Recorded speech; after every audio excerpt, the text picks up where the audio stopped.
Hey detectives! Welcome back. We've got another mysterious case to explore. The case of Lisa Harnum. Lisa Harnum was born on June 12, 1981, in the Toronto suburbs of Canada. She was the second child in her family, raised by her single mother, Joanna, along with her older brother, Jason. The two siblings were extremely close, but their father's departure when they were very young left them with no memories of him. Growing up, Lisa was a lively and driven young girl with a strong passion for sports. She spent much of her childhood actively in various activities with her brother, including martial arts and team sports like soccer and volleyball. However, her true love was ballet. She spent hours each day at the dance studio, practicing rigorously. As she was naturally tall and slender from a young age, she initially seemed suited for ballet. Nevertheless, her professional ballet training required an extremely strict diet, which ultimately took a toll on her growing body. Lisa struggled with anorexia, an eating disorder, during her teenage years. She initially kept her condition a secret, believing she could handle the problem on her own. However, as her weight dropped to a critically low level, her mother intervened and admitted her to a clinic for treatment. Lisa spent several months in rehabilitation, focusing on regaining her health and weight. After completing her high school education, Lisa pursued her passion for dance and decided to explore a career in the beauty industry. Alongside her university studies, she worked as a perfumer for a large cosmetics chain. In her free time, she honed her makeup and hairdressing skills. In 2005, after celebrating his 24th birthday, Lisa felt an overwhelming desire for change. She wanted to leave Canada and move to Australia. Two primary reasons drove this decision. She craved a warmer climate and was eager to explore the world. To make the move possible, Lisa obtained a one-year work visa and traveled to Australia. Her mother accompanied her initially, staying for the first few months to ensure Lisa settled into her new surroundings. Once satisfied that her daughter was capable of taking care of herself, her mother returned to Toronto. Lisa made the decision to stay in Sydney permanently after her initial visa expired. To achieve this, she first extended her stay for another year. During this time, she gathered the necessary documents to apply for Australian citizenship. Outside of work, Lisa faces her own personal problems. Due to not having a father figure in her childhood, she often found herself attracted to older men. She often seeks concern from more mature men. Lisa's personal and professional life began to fall into place when she landed a job at a Sydney cosmetics company in 2006. She soon started dating a coworker who was nearly twice her age. As their relationship progressed, they decided to move in together, and Lisa relocated to his apartment.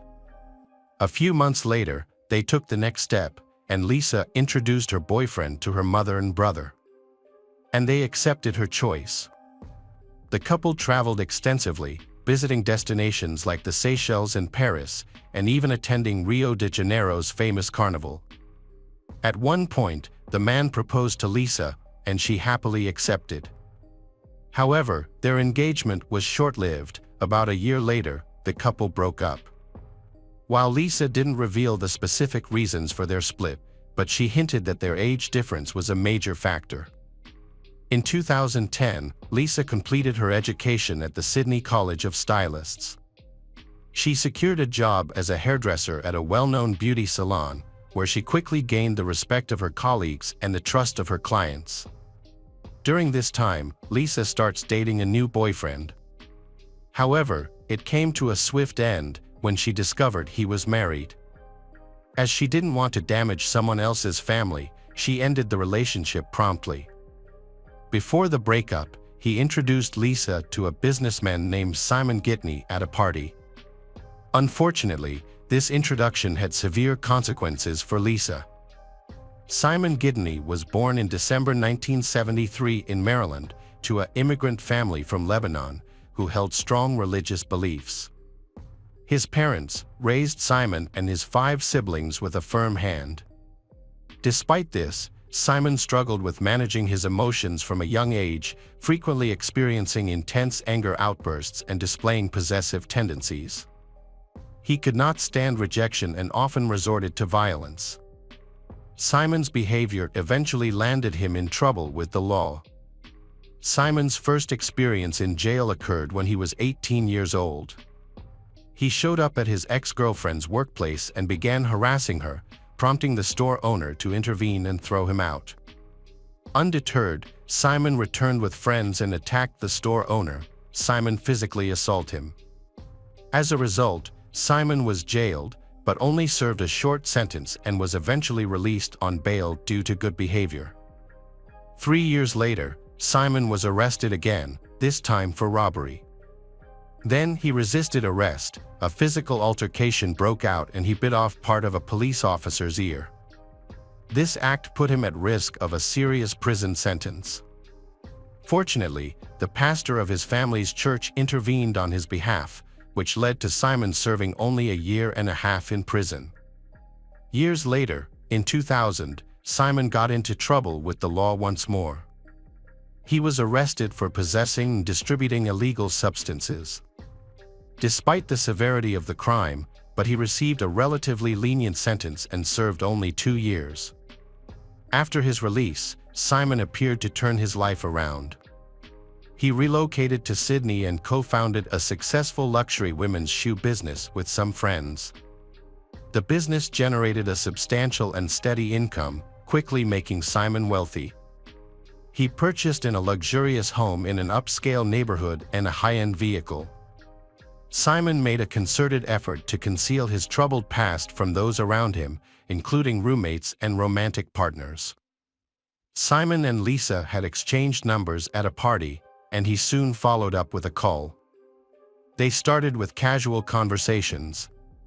But over time these talks developed into a romance. In January 2010, Lisa confided in Simon about her dissatisfaction with her current living situation. She expressed a desire to rent an apartment in a different neighborhood. Simon generously offered her a temporary place to stay in his luxury apartment, rent-free, while she searched for a new home. Despite initial reservations from Lisa's mother, Joanna, Lisa reassured her that the arrangement was temporary and that she and Simon were just friends. At the time, Lisa assumed Simon was gay because he takes great care of his looks and used piercings, but this assumption proved to be incorrect. For the initial 2 months, Simon maintained a reserved distance from Lisa. They lived in separate rooms, and there wasn't even a hint of intimacy between them. However, but over time, they became closer, the so-called spark burned, and they started dating. When they began dating, Simon was 37, and Lisa was 28. To Lisa, Simon seemed perfect, charming, sociable, and generous. He frequently surprised her with gifts and pleasant experiences, causing her to see him as a prince in a fairy tale. As a couple, they began attending social events together, especially at an elite sports club that Simon frequents. Lisa genuinely believed she had found her soulmate and was convinced that she would spend the rest of her life happily with Simon. She happily shared her feelings with her mother, brother, and friends, but she remained oblivious to the fact that her fairy tale would soon come to an end. 6 months into their relationship, Simon's behavior began to shift in subtle ways that Lisa didn't notice at first. Unaware of the manipulation, she thinks that Simon is doing everything just for her good. However, he slowly isolated her from her friends and family, disregarded her personal boundaries, and attempted to alter her perspectives, tastes, and behavior to align with his own desires.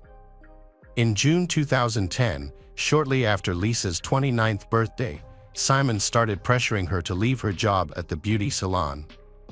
He said that she wasn't appreciated there and she could find a higher-paying job elsewhere. However, Lisa enjoyed her work and had many loyal clients.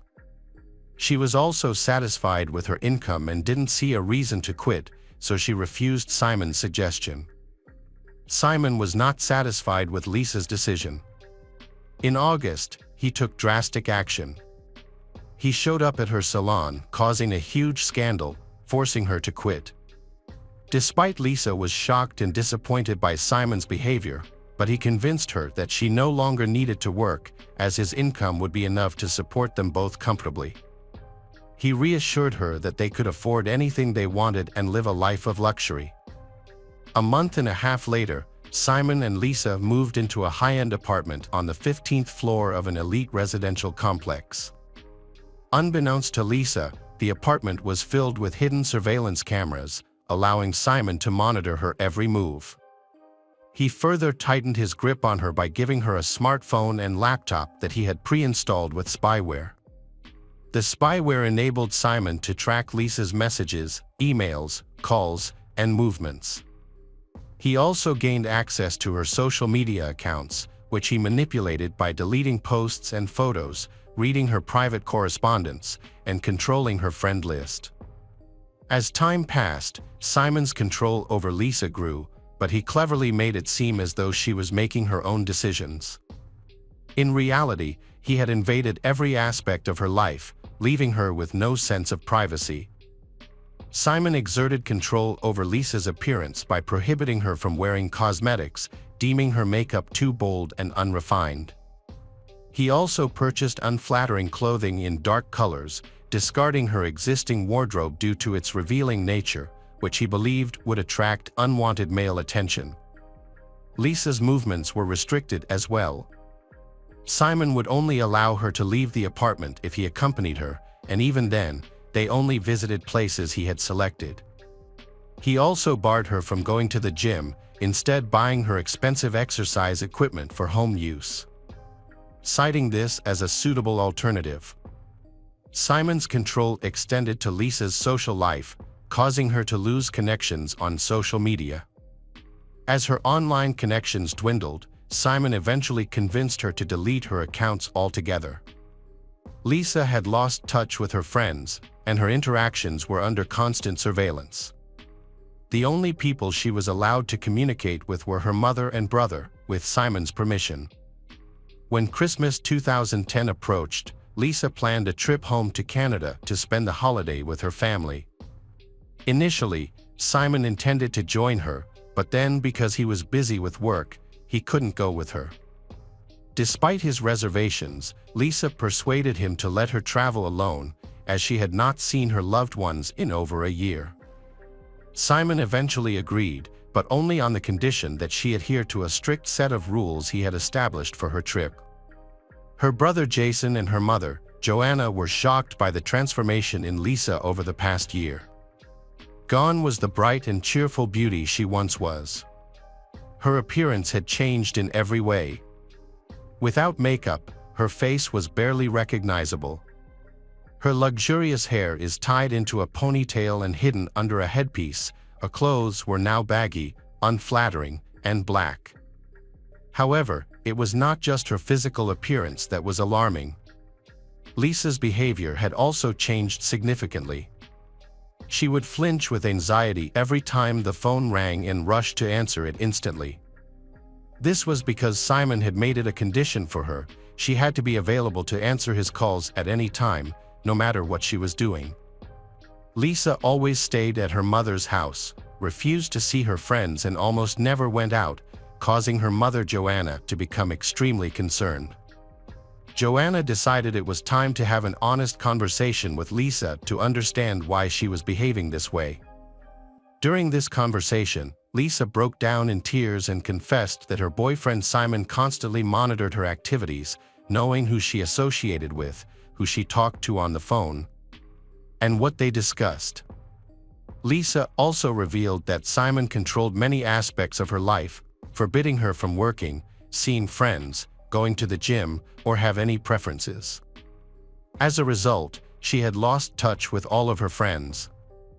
Lisa's mother was shocked and urged her to stay in Canada, pointing out that she had no ties in Australia. However, Lisa was resolute, explaining that she loved Simon and didn't want to end their relationship. She believed their issues were temporary, given they'd only been together for less than a year, and that he would eventually calm down and become less controlling. Lisa was also convinced that Simon genuinely cared for her and wanted the best for her. Despite her family's concerns and efforts to persuade her that the relationship was unhealthy, Lisa decided to return to Australia to be with Simon. Lisa tried to ease her mother's concerns by telling her that Simon cared for her and wouldn't cause her harm. However, when Lisa went back, things took a turn for the worse. Simon restricted her from leaving their apartment and even demanded that she avoid eye contact with other men when they were out in public, insisting she keep her gaze on the ground. Furthermore, Simon started referring to Lisa by her middle name, Cecilia, because he thought it sounded more polite that way. In the spring of 2011, Lisa started experiencing pain in her leg due to an old ballet injury from her youth. Instead of taking her to a hospital, Simon arranged for a female physical therapist to visit their home 3 times a week to treat her with massages. Over time, the therapist became Lisa's closest friend and confidant, someone she trusted and shared her difficult situation with. On June 12, Lisa's 30th birthday, Simon organized a party at Sydney's most expensive restaurant, but the guest list only included his own family and close friends. Lisa was not given the opportunity to invite any of her own friends or acquaintances. As the evening came to a close, Simon surprised her by proposing and placing a ring on her finger. Lisa accepted, but her reaction was not what would have been expected. Instead of tears of happiness, she began crying tears of desperation and hopelessness. Back home, Lisa called her mother to share the news of her engagement, but her excitement quickly turned to worry as she began to sob on the phone. However, her mother, Joanna, was far from thrilled. Joanna immediately expressed her disapproval of the engagement and urged Lisa to end the relationship and return to Canada as soon as possible.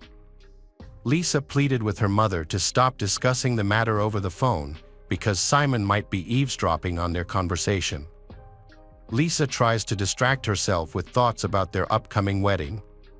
However, when she tried to discuss the plans with Simon, he abruptly interrupted her and declared that he would make all the decisions, including choosing the venue, buying her wedding dress, and creating the guest list. This left Lisa feeling devastated and powerless. Feeling lost, she confided in her physiotherapist during a visit, confessing that she couldn't continue in the relationship but felt trapped because Simon wouldn't allow her to leave. Lisa and the masseuse devised a secret plan.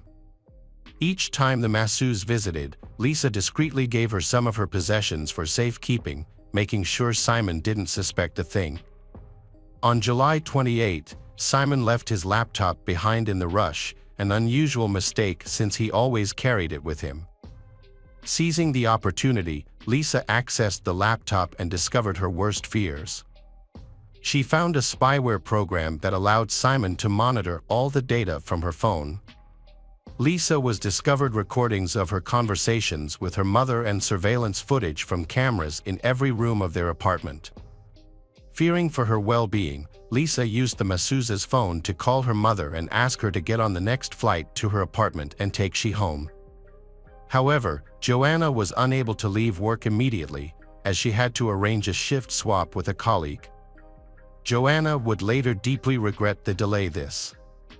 Upon returning home, Simon quickly discovered that Lisa had accessed his laptop and seen the spyware. Lisa broke down in tears, struggling to understand why she deserved to be treated this way. However, Simon justified his actions, saying they were for her own good. The following day, July 29th, a heated conversation took place between Simon and Lisa, which was later presented in court as evidence. During this conversation, Lisa became emotional and asked if she could go home. In contrast, Simon remained calm and spoke with confidence, assuring her that returning home was not an option. He then told Lisa to calm down and suggested that she had mental issues. On the morning of July 30th, 2011, Lisa woke up early, dressed neatly, and put papers and necessary items in her purse. Before leaving, she locked herself in the bathroom to make a disturbing phone call to her mother. During the call, Lisa said her mother that if anything were to happen to her, her fiancé, Simon, would be responsible. Lisa's intention was to exit the apartment without waking Simon, but she was unsuccessful. The indents that followed are unclear, and the incident details remain a mystery. However, neighbors reported hearing a scream in the hallway, which stopped abruptly before they could react. Just 1 minute later, a young woman, later confirmed to be Lisa, fell from the balcony of the 15th floor in her fatal crash to the ground below. She landed on the ground, where she died instantly from her severe injuries. Several people on the street saw this happen, but it occurred so quickly that they didn't have time to fully understand the situation. However, one eyewitness, a man who was walking his dog nearby, provided more details. He said that he heard a noise and looked up to see a man holding something large. This man then dropped the object, which turned out to be Lisa. 3 minutes later, Simon, dressed in his pajamas, ran into the street, overcome with tears. He expressed despair about his future, insisting he had been too late to stop Lisa. Initially, the situation seemed like an accident, but Simon swiftly contradicted this assumption, announced that Lisa had ended her own life. Further investigation revealed a cryptic note in Simon's pocket and a disturbing video recording further complicated the situation. After the body Lisa was brought to the morgue and examined, some clues have been found. Upon searching the pockets, investigators found fragments of a torn note containing the message, "There are cameras everywhere in the apartment." It's likely that Lisa had broken the note into small pieces and scattered them across different pockets to prevent Simon from finding them. Further investigation revealed that the apartment indeed had multiple cameras, but the hard drive containing the footage was missing. However, Simon maintained that there were no video recordings at all. A surveillance camera in the apartment's hallway recorded a disturbing scene.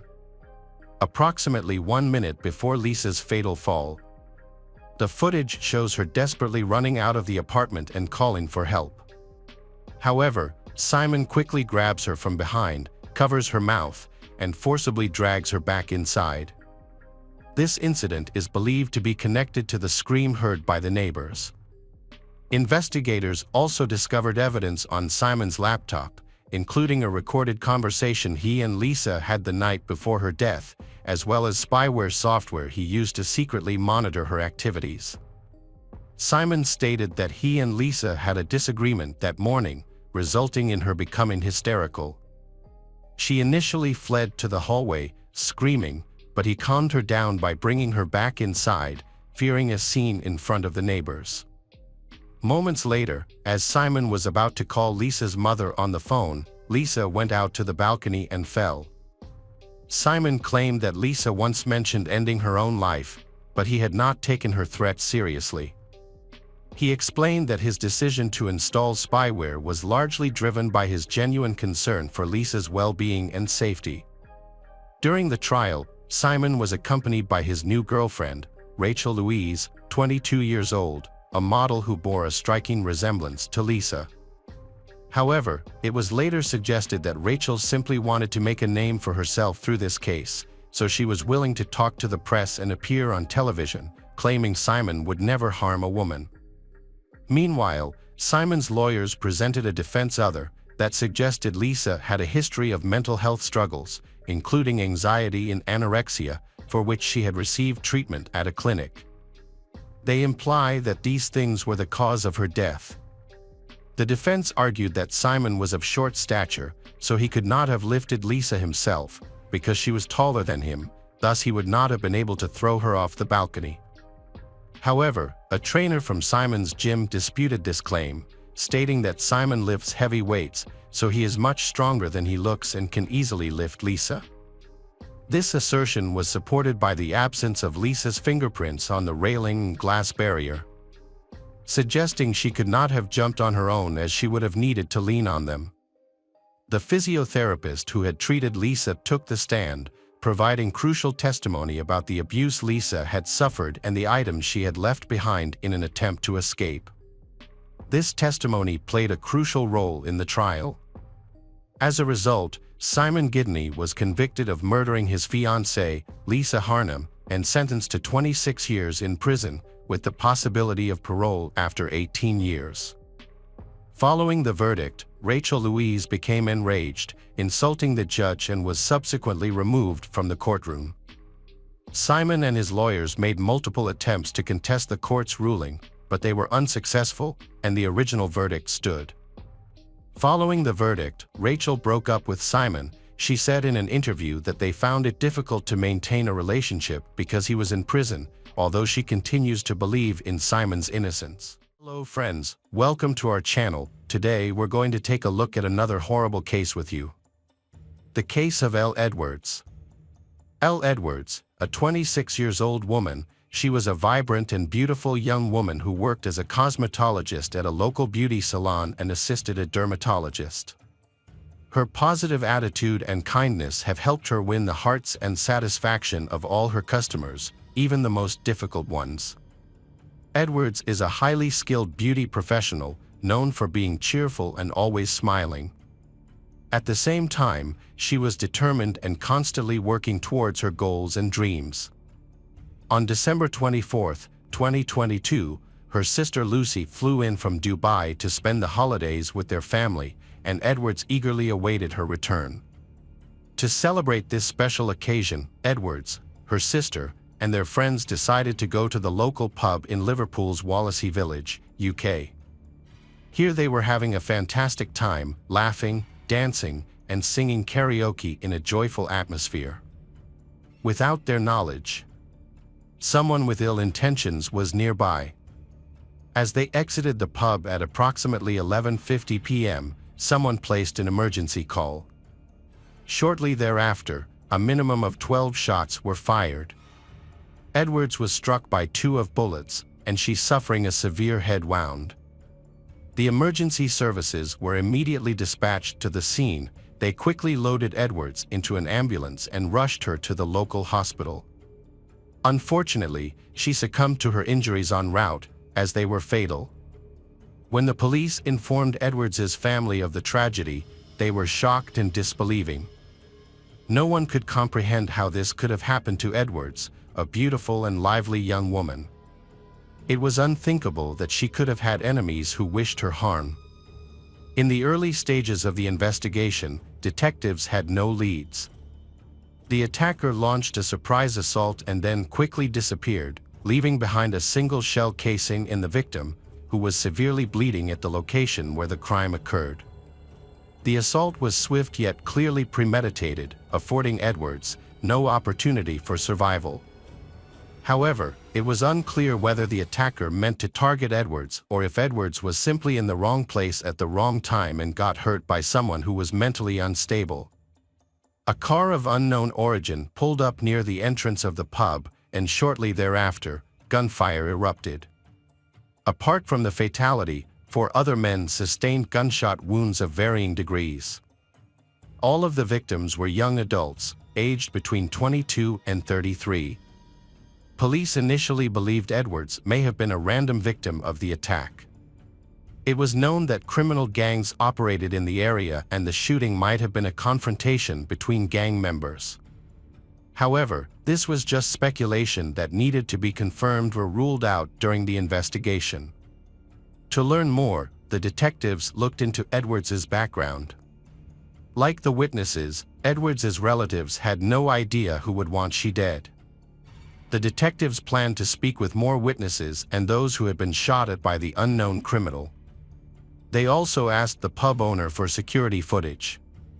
The investigation involves conducting interviews with numerous individuals and thoroughly reviewing extensive video footage. Multiple police officers were working on the case. It was necessary to answer several difficult questions following the attack. The large number of victims raised concerns about whether the attack was a spontaneous act of aggression or a targeted assault. To investigate, all witnesses were interviewed, and authorities began analyzing mobile communications data, which proved to be a time-consuming task. The media was alerted to aid in the investigation. Law enforcement officers appealed to the public for assistance, urging anyone with valuable information to come forward and visit the police station. Specifically, they were looking for any video recordings that might have been taken by eyewitnesses, which could potentially show the car used by the perpetrator. To encourage people to share any relevant information, the police held a meeting with local residents. It was assumed that someone might have witnessed the attack or have information about the perpetrator. To encourage people to come forward, community leaders reassured residents that they should not be intimidated by the criminals or the local feuding clans. The police visited residents door to door to gather information and provide support. Specially trained officers worked with Edwards's family to provide emotional support during this difficult time. Through their efforts, it was discovered that the perpetrator had left the pub parking lot in a dark-colored car. Although witness accounts were limited due to the darkness, the vehicle was most likely a dark Mercedes. Later, outdoor surveillance cameras confirmed the events. The killer drove into the parking lot, but didn't immediately open fire. Instead, he observed the pub visitors for some time from his car, which was positioned to give him a clear view of the entrance and most of what was happening inside. He seemed to be waiting for the most convenient moment to attack. After a few minutes, when Edwards got out, the killer quickly got out of the car, fired 12 shots in a row, then immediately got back in and drove away. Investigators studied the recordings and concluded that the attacker acted alone, without any backup. Unfortunately, it was impossible to determine exactly where the perpetrator fled. The detectives conducted a thorough investigation, going door to door to speak with local residents, providing a detailed description of the car and the circumstances surrounding the incident. Their goal was to identify the killer. The streets were patrolled 24/7, and within 2 days, they had detained 2 suspects. However, their involvement in the crime couldn't be proven without proof. The detectives then made a public statement, vowing to continue their pursuit of the unknown shooter until they were brought to justice. This was intended to reassure local residents, who were outraged by the rising crime rates and the authorities' seeming inability to stop it. There was speculation that the attack may have been sparked by a feud between local gangs, with Edwards being an innocent bystander. However, this theory was still unconfirmed and required further investigation. It was determined that the intended targets of the shooting may have been Jake and Curran, 2 members of the local Beechwood gang who were at the pub that evening. They had a long-standing and intense feud with another group vying for control of the territory. On December 29th, police arrested a person of interest, but he was not the shooter. Although he had a solid alibi, the detective suspected that he may have been involved in planning the attack. Around the same time, authorities identified the dark Mercedes car used by the killer to leave the pub's parking lot. However, due to a lack of direct evidence, the name of a third suspect was not released. The car was tracked through surveillance footage and identified with the help of cameras. However, the police were unable to respond in time. On December 31st, a report was filed with the police department stating that a fire had started near the scene of the shooting. When the special services arrived at the scene, they found a dark Mercedes engulfed in flames, which resembled the perpetrator's vehicle. The fire had completely burned out the vehicle, destroying valuable evidence. It's clear the perpetrators knew the police were closing in, so they intentionally destroyed one of the key pieces of evidence. Although the fire didn't completely destroy the car, investigators confirmed it was used during the shooting. However, the Mercedes had been stolen shortly before the attack and didn't belong to the perpetrators. The arson was likely committed to hinder the investigation.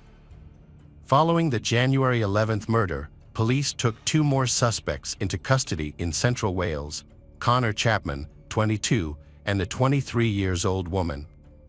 Connor was a familiar figure to police, with his extensive criminal record.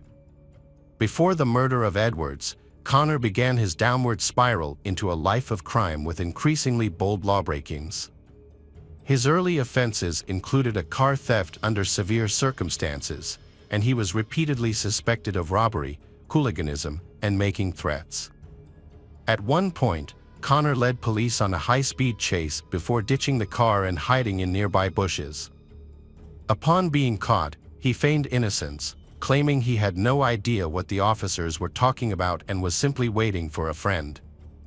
This brazen act earned him a degree of notoriety, landing his details in newspaper headlines.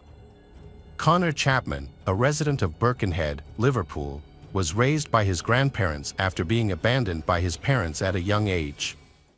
He moved into their house and struggled academically, eventually dropping out of high school before his exams.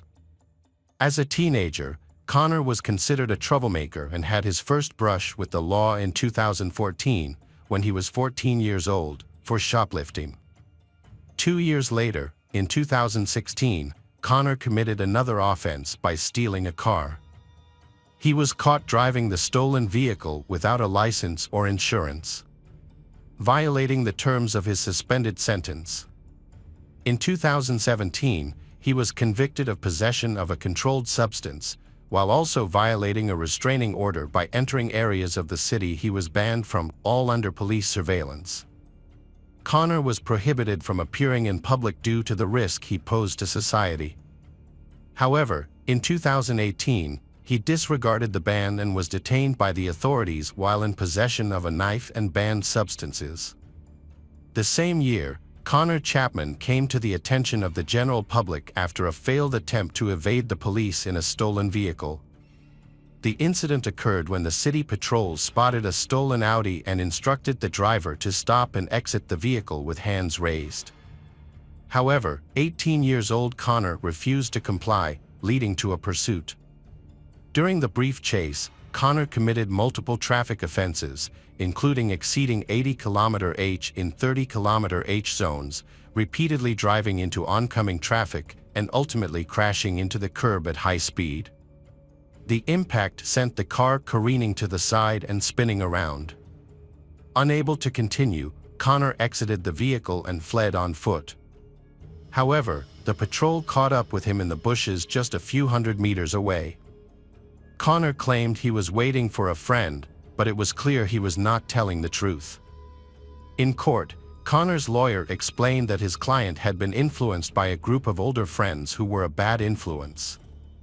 The court decided not to punish Connor and released him. It was discovered that he had attention deficit disorder, along with several other conditions, which were diagnosed by a private specialist. Connor in question was sentenced to up to 8 months in prison due to numerous traffic violations and reckless behavior. Additionally, he was banned from driving after his release. By the time he reached adulthood, he had accumulated 14 convictions for 30 separate offenses, demonstrating a clear pattern of disregard for the law and social norms. It is clear that he has no intention of reforming and constantly refuses to conform to the rules and norms of society. Although his behavior was recognized as potentially hazardous, there were no sufficient legal grounds to isolate him from the community, primarily because his actions had not yet resulted in serious harm to anyone. The public expressed anger and frustration with the authorities for not taking action against Connor Chapman, a man with multiple convictions. Despite his numerous run-ins with the law, he continued to commit crimes, putting innocent lives at risk. In January 2020, he was sentenced to 10 months in prison for possession of a cold weapon and substances in a public place. The police publicly warned the community about him, and after serving his sentence, he was wanted for at least 5 more crimes. When caught, Connor boasted about spending more time in prison than out, seemingly proud of his record. By 20, he had accumulated 19 sentences for 43 crimes. However, he was released again in the summer of 2022, just 6 months before the death of L. Edwards. During this time, he appeared in court again, and his lawyer attempted to garner sympathy by sharing that Connor's first child was born while he was in prison. At this point, Connor's girlfriend was pregnant with a baby girl. He claimed to have turned his around and wanted to make amends, but this was just a ruse. In reality, he wanted to escape and return to his life of crime. The police were already aware of his involvement with a local gang that sold prohibited substances, but he was being tried for a lesser offense, the burglary and theft of 2 electric motorcycles. On December 24th, a violent altercation erupted between 2 rival gangs in Beechwood Estates, near the wooden church. The gangs were fighting over territory, but failed to reach an agreement. Seeking revenge, a young gangster armed himself with a submachine gun and waited 3 hours to track down his targets, Kieran and Jake Duffy, who were at the Moke pub. Just before midnight, he drove to the parking lot, identified his victims, and waited for the perfect moment to strike. Then he exited the car and fired 12 bullets into the building. Duffy was seriously injured, but he survived despite the life-threatening attack. However, Elle Edwards was not as fortunate. She was hit by 2 bullets in the head. Edwards fought for her life, but she died in the medic's arms on the way to the hospital. Edwards had unintentionally crossed paths with the killer's targets that evening and had no idea the night would end so tragically. The pub was crowded at the time of the attack. 1 person was killed, and 4 others were wounded. A 22-year-old man was shot in the leg, a 24-year-old man was wounded in the arm, and a 33-year-old man was injured in the wrist. Fortunately, none of these injuries were life-threatening. Edwards's friends tried to provide her with first aid and performed CPR at the scene. Unfortunately, their efforts were not enough to save her life. Edwards's sister, Lucy, was much luckier. She had been living in Dubai and had flown home to celebrate Christmas with her family just minutes before the attack. She had already left the pub, so she was not affected at all. Later, Lucy recalled how she had wanted to take her sister with her, but Edwards had wanted to stay with her friends. On January 25, 2023, a funeral was held for Edwards, who was tragically killed in a gang-related incident. Hundreds of people attended to pay their respects to the innocent victim. A hearse pulled by 4 white horses carried her body to the local church. As a sign of respect, the pub where she had last celebrated was closed for the day. The pub's owner also shared a message of support for her family on social media. Connor Chapman was subsequently charged with multiple offenses, including murder. It was discovered that Connor had an accomplice, 20-year-old Thomas. A video recording was found on Thomas during the searches, made shortly before the attack. In the video, Connor is seen handing over a weapon and stating his intention to settle accounts with someone. After the attack, Connor and Thomas hid the stolen Mercedes together, planning to dispose of it later. Although the murder weapon was never found, DNA traces from the killer were detected on one of the shell casings. It became clear that Connor had loaded the weapon before the attack, as evidenced by the presence of red gloves found at his house, which were visible in CCTV footage from Moke. After committing the crime, Connor and Thomas abandoned their car and ordered a taxi under a false name to throw off investigators. They used the taxi service to cover their tracks.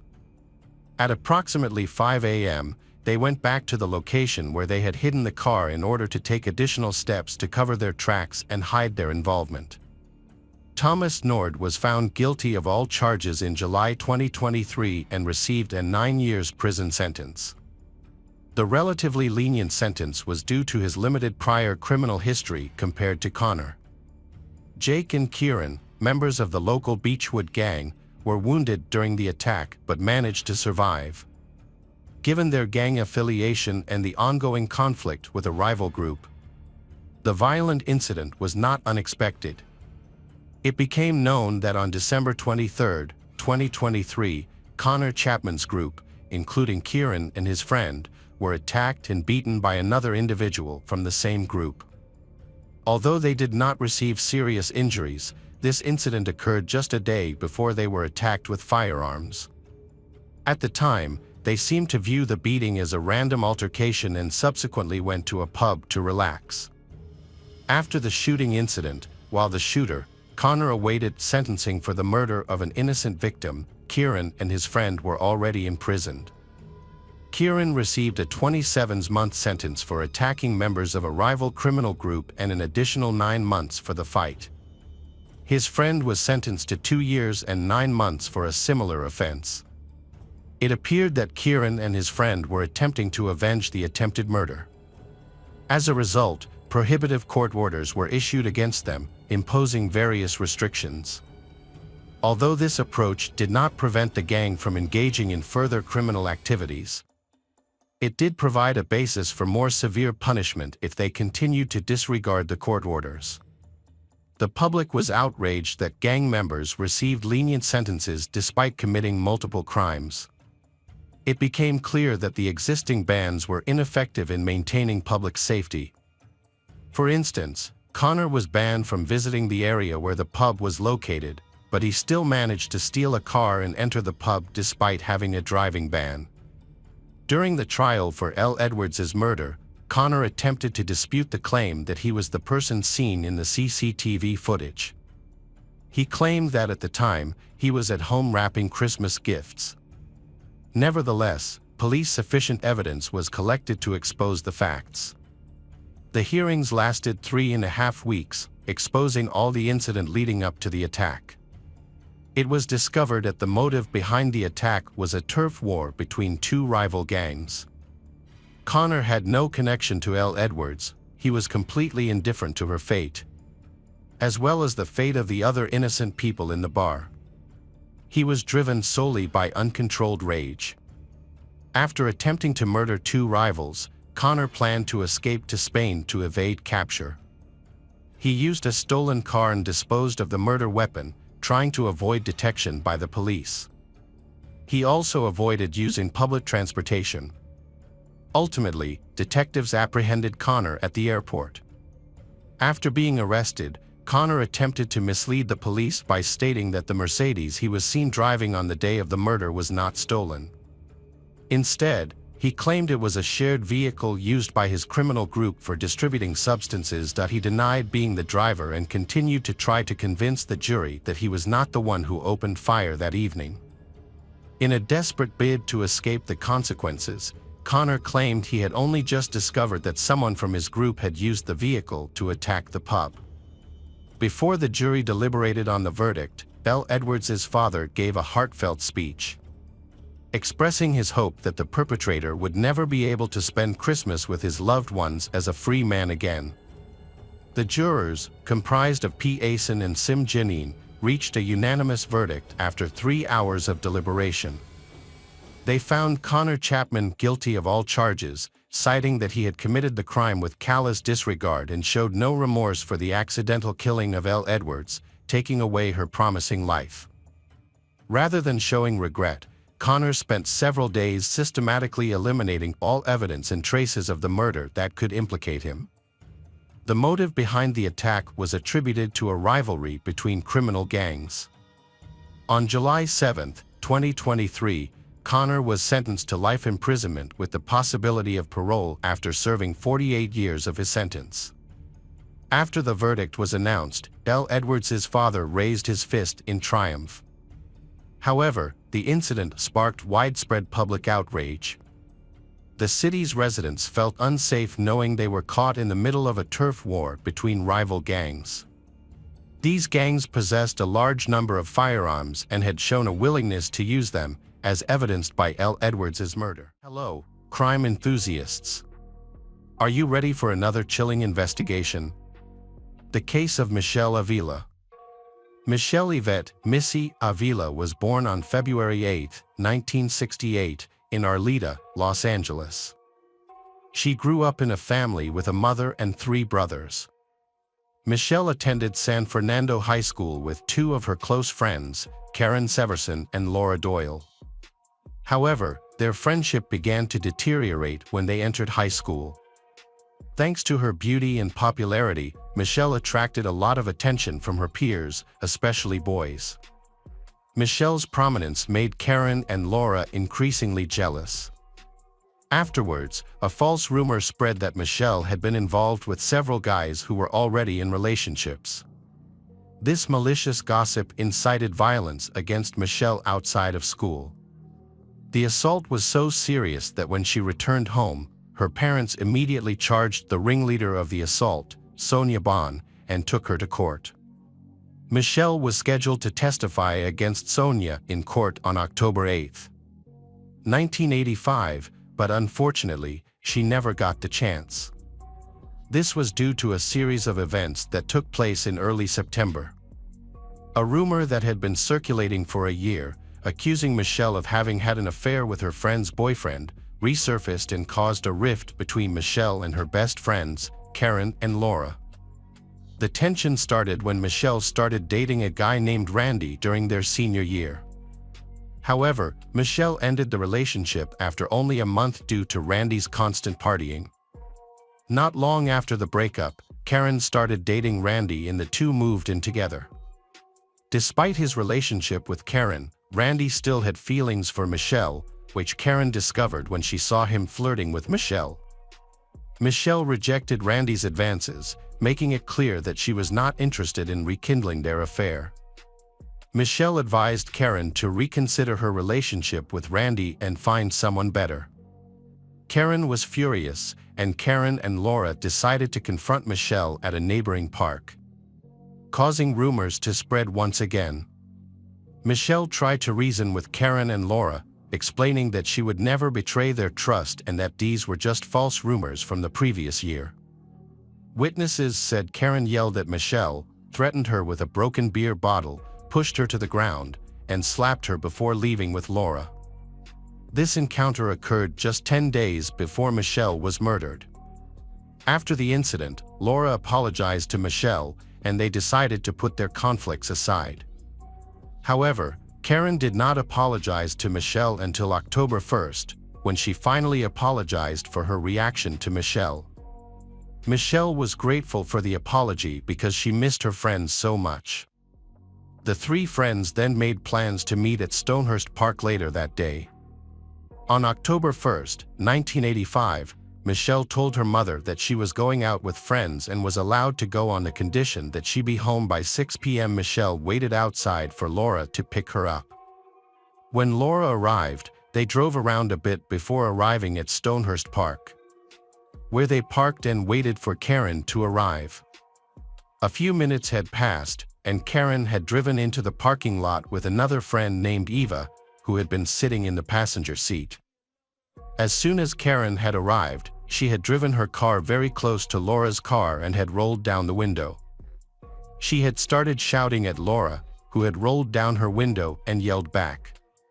Michelle and Eva had watched in amazement as their friends had angrily insulted each other, but Michelle had had no idea what the argument had been about. The situation had quickly escalated as Karen had backed away and sped off, with Laura following closely behind. They had driven recklessly for 45 minutes, heading north of the city and into the mountains. Michelle and Eva had begged them to calm down and stop, but Karen and Laura had been too angry to listen. Finally, they had turned into a parking lot that had led to a forest. Laura and Karen had gotten out of the car and continued their argument. Michelle had gotten out of the car hoping to intervene and stop the fight. However, as soon as they had stepped outside, Laura and Karen had suddenly stopped arguing and had turned their attention to Michelle. They had rushed towards her, leaving Michelle wondering what would happen next. Michelle had tried to get in the car, but Karen and Laura had been standing too close, leaving her trapped. They hadn't fought physically with her, but they had been angry with Michelle. Karen and Laura had told Michelle that they had staged the entire drama to lure her into the woods, where they could confront her. Karen and Laura had accused Michelle of sleeping with their boyfriends and had revealed that it had been they who had started the rumors. Karen and Laura had shouted at Michelle, refusing to listen to her explanation. When Michelle had become confused, Karen and Laura had grabbed her, pulled her out of the car, and had forced her to follow a nearby trail into the woods. Michelle had been much smaller than the other two girls, which had left her defenseless against Karen and Laura, who had continued to push her further down. Eva had remained in the car during the initial altercation, but had eventually gotten out and followed the group at a distance. She hadn't participated in the events that had taken place in the forest and hadn't been sure why she had been there. The group had continued into the woods, out of sight from the parking lot. When they had gone far enough, Laura had stopped and turned back to Michelle, who had been crying fearfully. Laura had then punched Michelle in the face. Karen had quickly joined in, and within seconds, Michelle had been on the ground, beaten and trampled. The attack had temporarily stopped when Laura had pulled out her knife. Grabbing Michelle's hair, she had begun cutting out sections of hair. Karen had wanted to participate, so she had started pulling Michelle's hair with her hands because she hadn't had a knife. Meanwhile, Eva had watched what had happened without doing anything to intervene. After cutting and pulling Michelle's hair, Laura and Karen had used rope to tie Michelle's hands behind her back and gagged her. A nearby river had caught Laura's attention, and she had stepped into the shallow water, smiling tauntingly at Michelle and daring her to enter. When Michelle hadn't moved, Karen had helped her up, forced her toward the river, and pushed her. Michelle had fallen down the hill, her face hitting the ground, rolling towards the river with her hands tied. Laura and Karen grabbed the girl and pulled her into the water. Eva had witnessed this and had run back up the driveway. However, when she had approached the cars, she had discovered they were locked. Since Eva had been too far away to get help from others, she had started walking back down the trail. But when she had heard a terrifying scream, she had stopped walking, turned around, and had run back to her car. There, Eva had lain on the ground in the fetal position and had waited about an hour until she had seen Laura and Karen return, soaking wet and laughing. But to her alarm, they had no longer been with Michelle. Then they left the forest, got in the car with Eva, and returned home. After the incident, for hours later, Laura even called Michelle's mother and asked after her. Laura talked to Michelle's mother, Irene Avila, and made up a story about dropping Michelle off with 3 boys in a blue Camaro after getting gas. Laura claimed that when she returned, Michelle and the 3 boys were gone.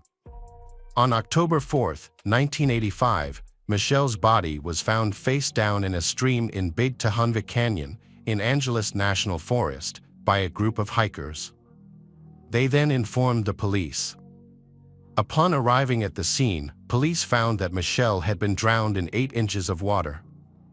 Her long hair was cut off and there was a 4-foot-long piece of wood lying on top of her. Police found cigarettes, beer, and men's overalls near where Michelle's body was discovered. Karen and Laura told Michelle's parents and detectives that before her disappearance, Michelle had been traveling with 3 men in a blue Camaro. This made the items around the scene seem more reasonable. This false information caused detectives to search for bogus men for 3 years. Irene Avila said she did not suspect Karen or Laura were involved in her daughter's death because they both attended Michelle's funeral. Laura sent the family a condolence card and $20. Meanwhile, Karen had been living with Michelle's family for a long time to show support and help catch the murderer. In reality, Karen just wanted to oversee the investigation and keep the detectives from suspecting her. She also slept in Michelle's bed and had dinner with her family many nights, while she herself had participated in Michelle's murder. Karen seemed haunted by the murder.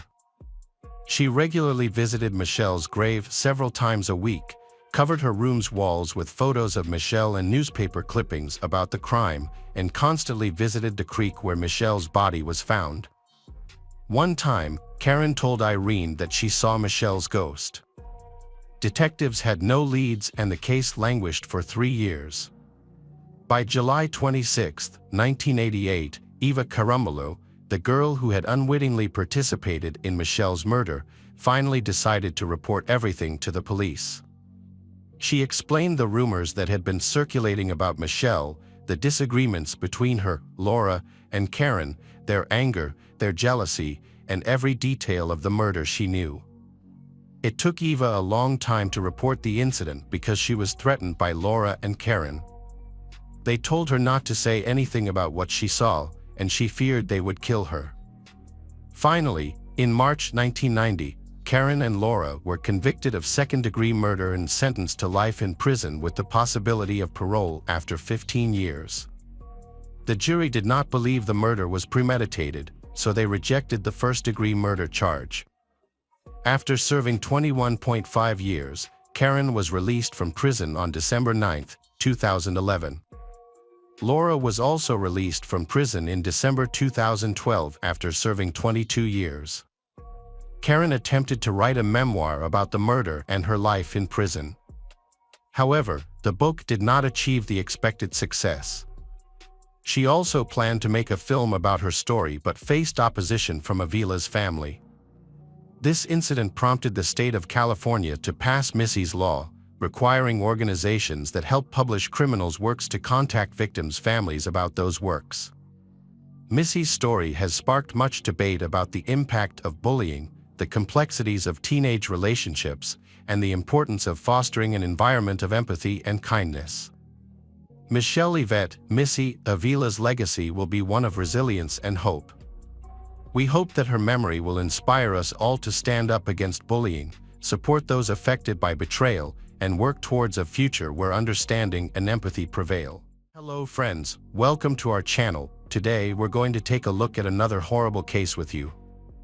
The case of Megan Landowski. Megan Landowski lived with her family in Portsmouth, Virginia, a bustling seaport town. Her family included her father, Chris Short, a Navy officer, her mother, Angela, and 2 other siblings. Chris Short had been transferred to a naval hospital in Portsmouth after a year stationed at Guantanamo Bay in Cuba. Chris's family felt relieved when they moved there. Megan Landowski, 16 years old, was the oldest in the family. When her family moved, she quickly signed up for dance classes. Megan had a deep passion for dance and showed outstanding talent from the beginning. She started with ballet and then expanded into many different genres. Megan's mother described her as a beautiful, friendly, and talented girl. Megan adapted quickly to her new learning environment at Woodrow Wilson High School. She had an attractive personality and easily made friends with her classmates. Although she attended a prestigious high school that specialized in dance, Megan wanted to attend a regular high school so she could hang out with friends in her neighborhood. She was described as vivacious and kind, with a natural tendency to connect with people. On Thursday, April 10, 2008, Megan woke up early to go to school. She chatted with her mother about the upcoming test before going to class. After saying goodbye to Angela, Megan went to school. Angela had no idea that this would be the last time she would see her daughter alive. Megan's school day ended early, and she went home. Angela had told Megan that she expected Megan's call when she got home. Upon arriving, Megan left a voicemail detailing how her day went, reassuring Angela that she had returned safely, and ending by telling Angela she loved her. Then she continued to prepare lunch for herself. However, things took a terrifying and disturbing turn around 4 p.m. Megan's stepfather, Chris, returned home and found the door open. Although he didn't worry at first, he knew Megan had been warned about leaving the door open, so he trusted that she wouldn't leave it unattended like that. He called her name, but there was only silence. When he entered the kitchen, he was faced with a horrifying sight: Megan lying motionless on the floor. Chris quickly called the police and reported the incident. Local detective Doug Funkhauser suddenly received an alarming call reporting the murder of a young girl in town. Immediately, he rushed to the location of the crime, Roberts Court in Portsmouth. When he approached the scene of the crime, he saw horrifying signs. The bloodstains on the door handle were very clear. When he entered the kitchen, he discovered a gruesome scene. The body of a young girl lay on the floor, her body seriously injured. Megan had suffered multiple stab wounds on her back, neck, face, and throat, and her mouth was sealed with tape. For Detective Doug, this case was one of the most brutal cases he had ever investigated. An initial investigation revealed no signs of forced entry. However, A leaf found inside the home matched a bush outside a first-floor window, suggesting that the killer may have entered through that window. In the upstairs bedroom, signs of a struggle were evident on the bed. Megan's underwear was on the floor, and a box of duct tape was found under the left corner of the bed, appearing to match the tape used to bind Megan's hands and face. Forensic experts found blood on the tape and other items, which were collected for further analysis, including pillows, sheets, and blankets. Additional forensic testing indicated that the bedroom was the scene of the sexual assault, as traces of the killer's semen were found on Megan's comforter and underwear. These findings suggested that Megan had been assaulted in the bedroom before the attack downstairs. Megan was found with a large number of injuries, 43 stab wounds, including 11 post-mortem. The forensic team also reported that Megan was naked from the waist down, with her hands bound behind her back with duct tape. The murder weapon was determined to be a missing kitchen knife. Investigators later found the knife in the sink and determined that the initial attack had occurred in the bedroom, but Megan had somehow escaped down the stairs. Investigators discovered that the perpetrator left footprints during the crime and then washed his hands in the kitchen sink. A second knife used in the crime was discovered in a nearby drain. Detectives quickly searched the neighborhood for witnesses, but no one provided any useful information. The killer appeared to have escaped undetected during the day. After the shock of their daughter's murder, Angela and Chris quickly alerted the police to their suspicions regarding the identity of the killer. They suspected an old acquaintance with a troubled past and believed he may be involved in the case. This person is Robert Hickey, a former colleague of Chris's in the Navy who had sexually assaulted Megan when she was 16. Chris and Robert had worked together as technicians and had become close friends, often inviting Robert and his family to their home. Megan's behavior changed dramatically after the abuse. She became withdrawn, and her grades began to decline. Chris noticed the change and asked her what was wrong, but she was initially reluctant to talk about it. Eventually, Megan confided in Chris, revealing that Robert had been sexually assaulting her in secret. Chris was furious and immediately cut off ties with the Hickeys. He also reported the abuse to the authorities. Around the same time, Megan's parents filed a lawsuit against Robert, just 5 months before she was murdered. The trial is pending, and Megan is expected to testify against him. Robert has a lot at stake, including his reputation and his freedom. Megan expressed concern that Robert might try to harm her to prevent her from testifying, and unfortunately, it appears that her fears have come true. When police searched Robert's home, they did not find any direct evidence linking him to Megan's murder. However, upon closer inspection of his computer, they discovered that he had attempted to erase the hard drive. Investigators were able to recover a recently deleted file containing sexually explicit images of minors. This discovery led to Robert being charged with possession of child pornography and becoming the prime suspect in Megan's murder. He was brought in for questioning, and authorities hope that he will confess to the crime. Robert was visibly nervous throughout the interview, but he insisted that he was at the Navy base on the day of Megan's murder. He denied any involvement and claimed he had not left the base. However, after verifying his alibi with his colleagues, the police discovered a gap in his timeline, raising the possibility that he might have been involved in the murder. The police obtained surveillance footage from the base but found no evidence that Robert had left. Despite this, he remained a suspect. To investigate further, a DNA sample was taken from Robert to compare with the DNA found at the crime scene. The results showed no match, ruling out Robert as the killer. This discovery left the police without any leads or suspects, leaving them frustrated. They then turned their attention to Chris, who had discovered Megan's body. After taking a DNA sample from Chris, he was quickly cleared. Megan's family members, including her younger brother, Corey, were also ruled out as suspects. The autopsy revealed that the murder was extremely brutal, indicating that the perpetrator had used extreme violence against Megan. Given Megan's popularity and gentle nature, it was difficult to narrow the investigation based on hostile relationships. This made the identity of the killer even more mysterious.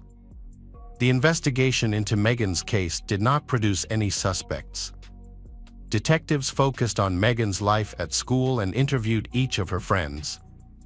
Megan's best friend was interviewed but did not provide any useful information. Police then spoke to other friends and acquaintances from Woodrow Wilson High School and learned that Megan had dated a few people but nothing too serious. Although these men did not appear to be suspects, police asked them to provide DNA samples as a precaution. Meanwhile, experts retested DNA from the crime scene, which suggested that the killer was likely an African American male. For 6 months, no major developments were made, but that changed when a helpful classmate provided valuable information, a list of boys with whom Megan had occasionally flirted.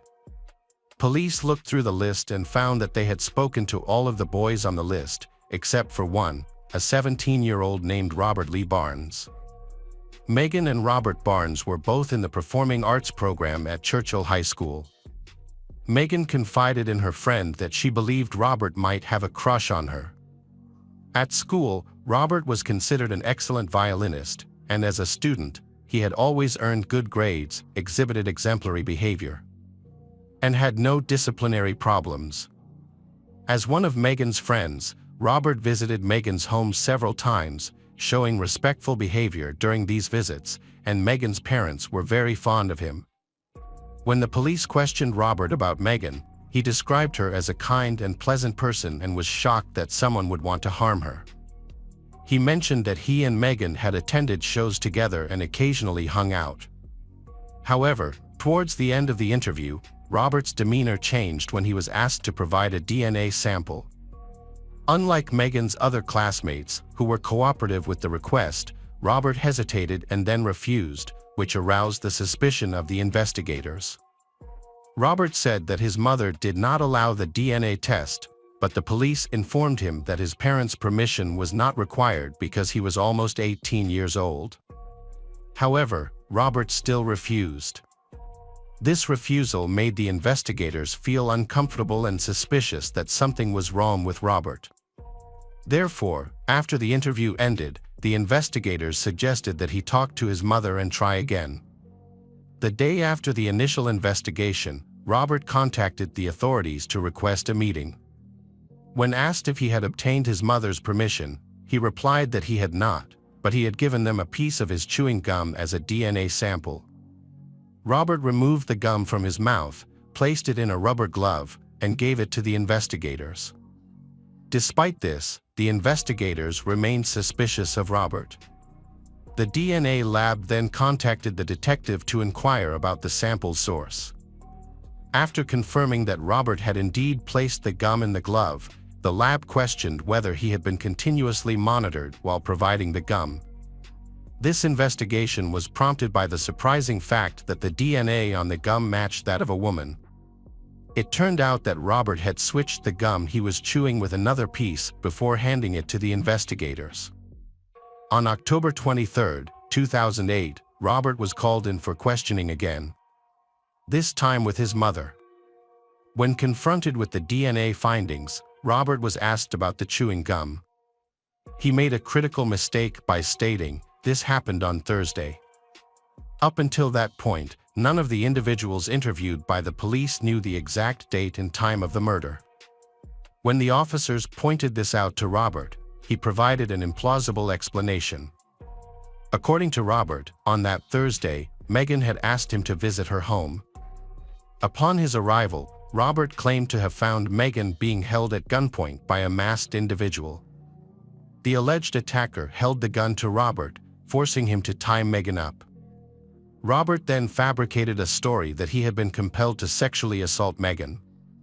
He further claimed that they all went downstairs, where the attacker stabbed Megan after obtaining a knife. Ultimately, Robert stated that the attacker had forced him to inflict an injury on himself to ensure his blood would be present at the crime scene. Robert fabricated a false story to portray himself as the victim and to explain away any incriminating evidence. However, the police did not believe his account.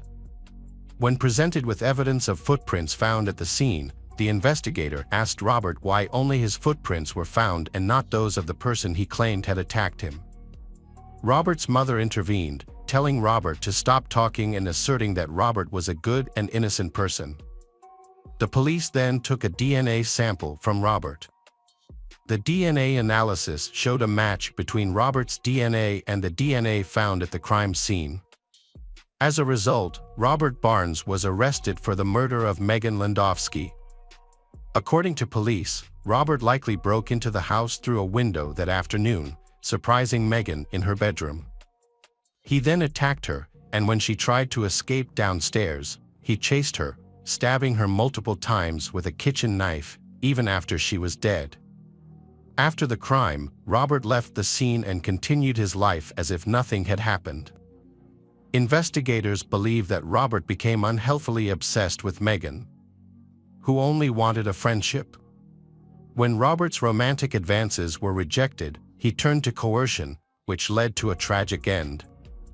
In September 2009, Robert accepted a plea deal that allowed him to be tried as a juvenile, despite having just turned 18. He pleaded guilty to first-degree murder and aggravated sexual assault. As a result, Robert Lee Barnes was sentenced to 42 years in prison and is currently serving his sentence at Red Onion State Prison in Wise County, Virginia. Regardless of the motive behind Robert's actions, whether it was love, lust, bitterness, or the pain of rejection, none of these reasons justify his horrific crimes against the person he claimed to love and care for. Robert chose the path of destruction, taking the life of an innocent person and ruining his own life. Hello friends, welcome to our channel. Today we're going to take a look at another horrible case with you. The case of Turpin family. David Turpin was born on October 17, 1961, in Princeton, West Virginia, to Betty and James Turpin. David came from a devoutly religious family and had a relatively normal upbringing. During his high school years at Princeton High School, David participated in various activities, including Bible Club, Chess Club, Science Club, and a cappella choir. David enrolled at Virginia Tech University after graduating from high school to pursue a degree in electrical engineering in Blacksburg, Virginia. Thanks to his exceptional skills in computer engineering, David landed jobs at leading defense technology companies such as Northrop Grumman and Lockheed Martin. Louise Turpin was born on May 24, 1968, in Princeton, West Virginia. She is the eldest of 6 children of Wayne Robinette, a preacher, and Phyllis Robinette, who worked at Walmart and sang in the church choir. The Robinette children's home environment was tense due to frequent conflicts between their parents, which led to harsh treatment.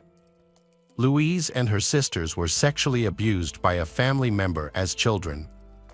This traumatic experience was a secret kept within the family.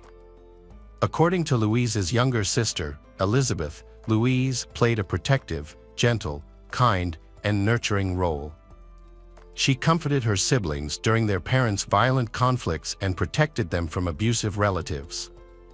At the age of 15, Louise met 22-year-old David Turpin at church. They kept their relationship a secret for fear of Louise's parents' reaction.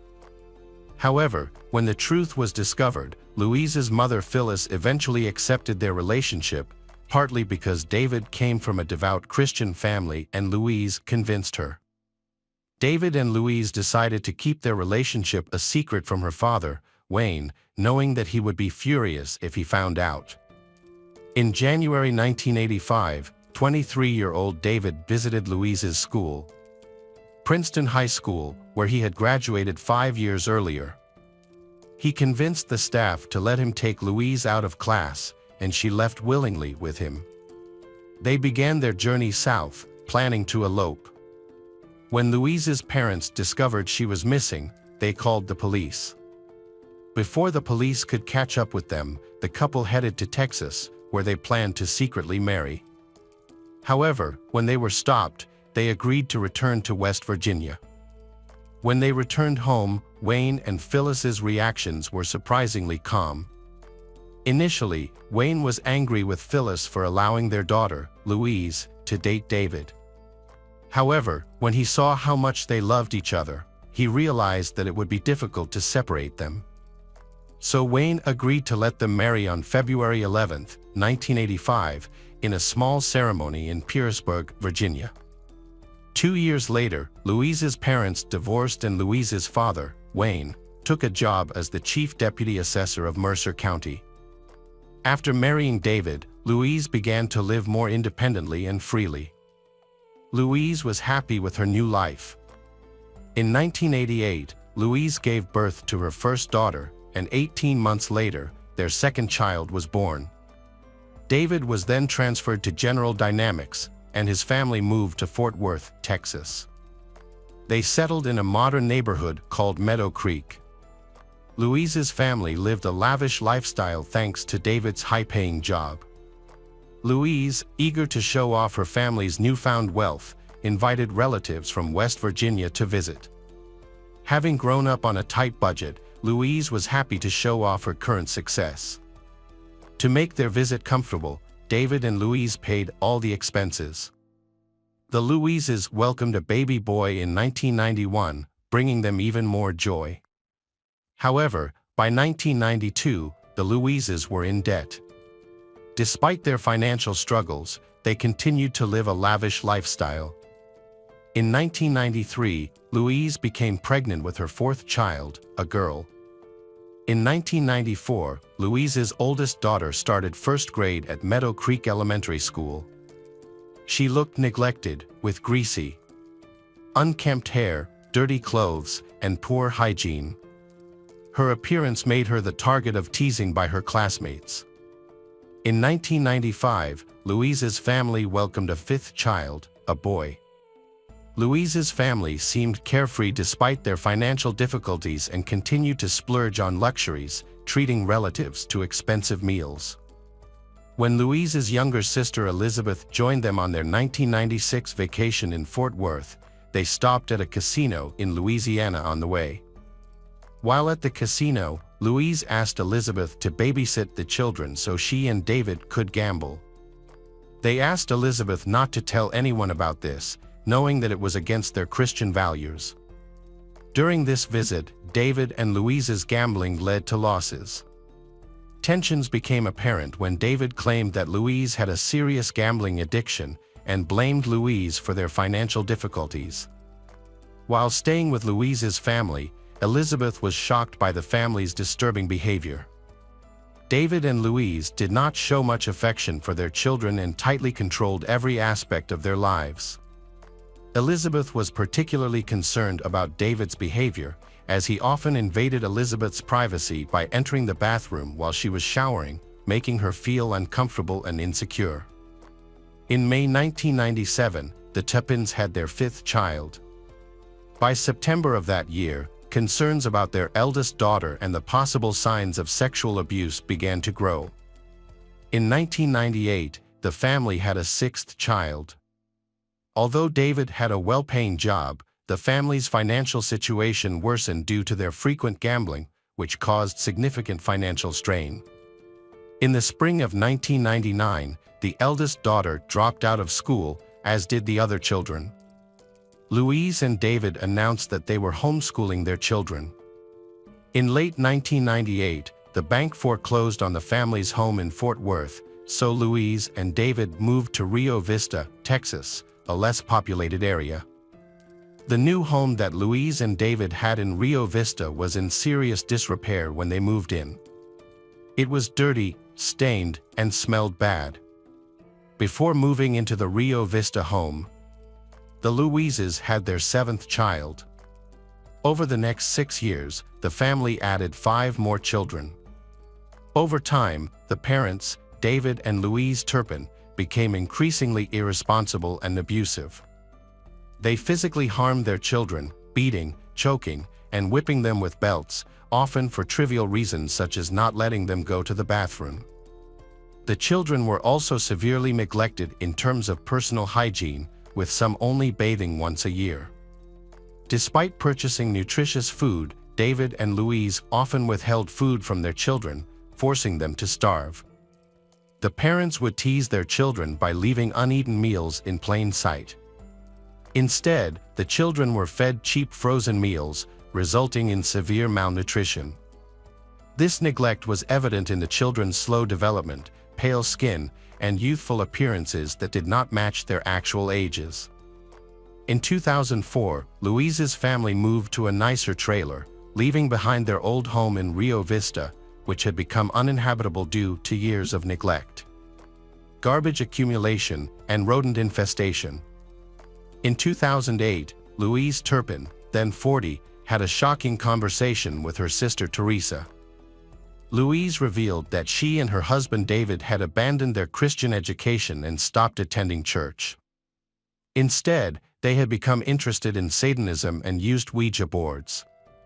Louise also confessed that she and David had engaged in wife swapping, a lifestyle that involved having sex with other couples they met online.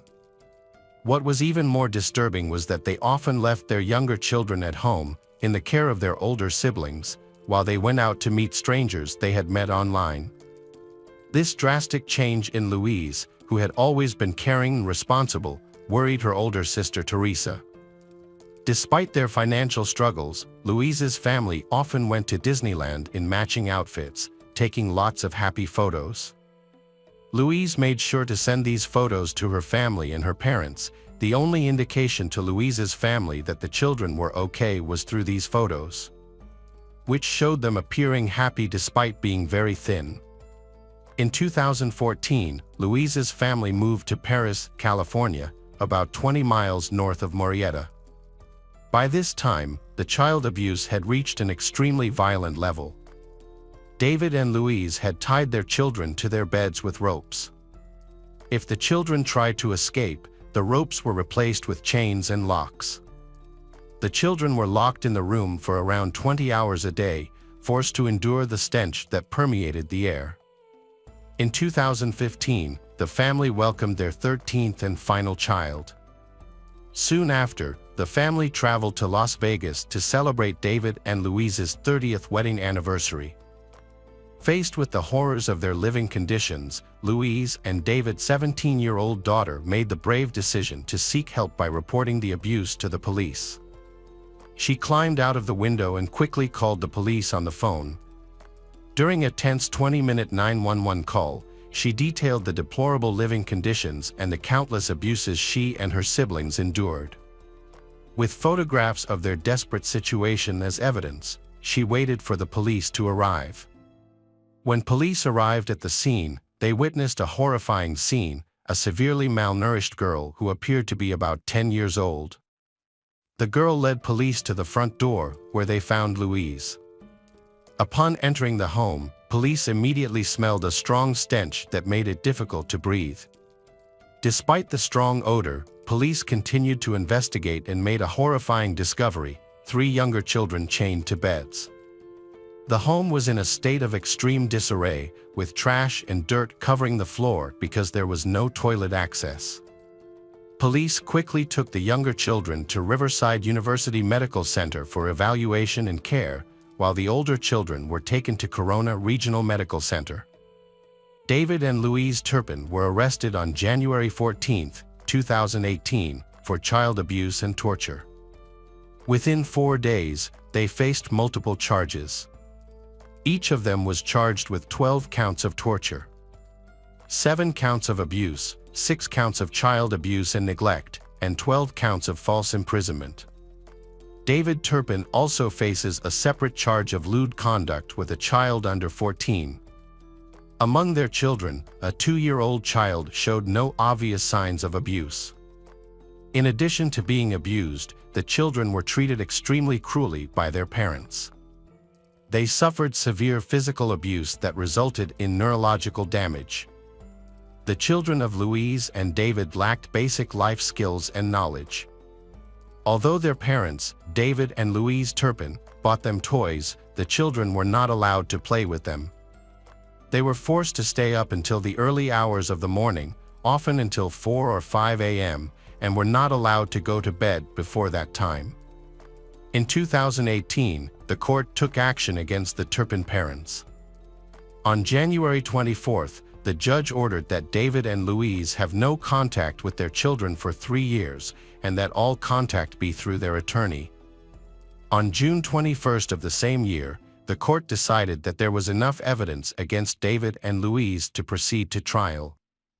The trial concluded on February 22, 2019.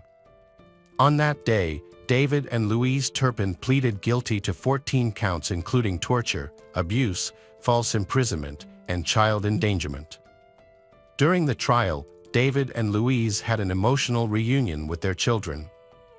The children appeared to have forgiven their parents and were affectionate toward David and Louise. Each expressed a wish for their parents to be well and shared that their lives were going well. David and Louise sincerely apologized for their past actions and expressed their deep love for their children, wishing them success in life. David and Louise were subsequently sentenced to life in prison, with the possibility of parole after 25 years. As of 2022, Louise, 53, and David, 60, are both eligible for parole in 2037.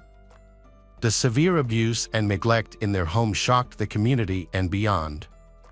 The community came together to support the children, giving them hope and a new start in life. Hi everyone, thanks for returning. Let's unravel another perplexing mystery. The case of Mackenzie Lueck. Mackenzie Lueck was born on March 8, 1996, to Diana and Gregory Leck. Her father worked in healthcare logistics and administration, and her mother was a homemaker.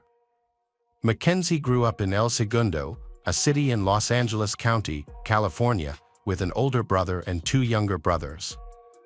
Mackenzie attended El Segundo High School, where she was a member of the swim team and played water polo. Mackenzie was a hardworking student with a strong interest in art, music, and animals. Mackenzie attended the University of Utah, where she majored in kinesiology and nursing and was a member of the Alpha Kappa Omega sorority. While in college, Mackenzie shared her feminist views and switched her political orientation from major party to conservative third party. Mackenzie worked at a biotesting company in Salt Lake City. Mackenzie wanted to pursue a career in health sciences, discussed with her counselors plans to attend nursing or medical school, and expected to graduate in May 2020. The Mackenzie family lived a normal life until everything changed on June 17, 2019. On that day, Mackenzie returned to Salt Lake City, Utah, after her grandmother's funeral. She arrived at Salt Lake City International Airport around 2 a.m. and texted her mother, "Just landed and love you, Mom." When her mother Diana answered a few moments later, Diana discovered that Mackenzie's phone was turned off.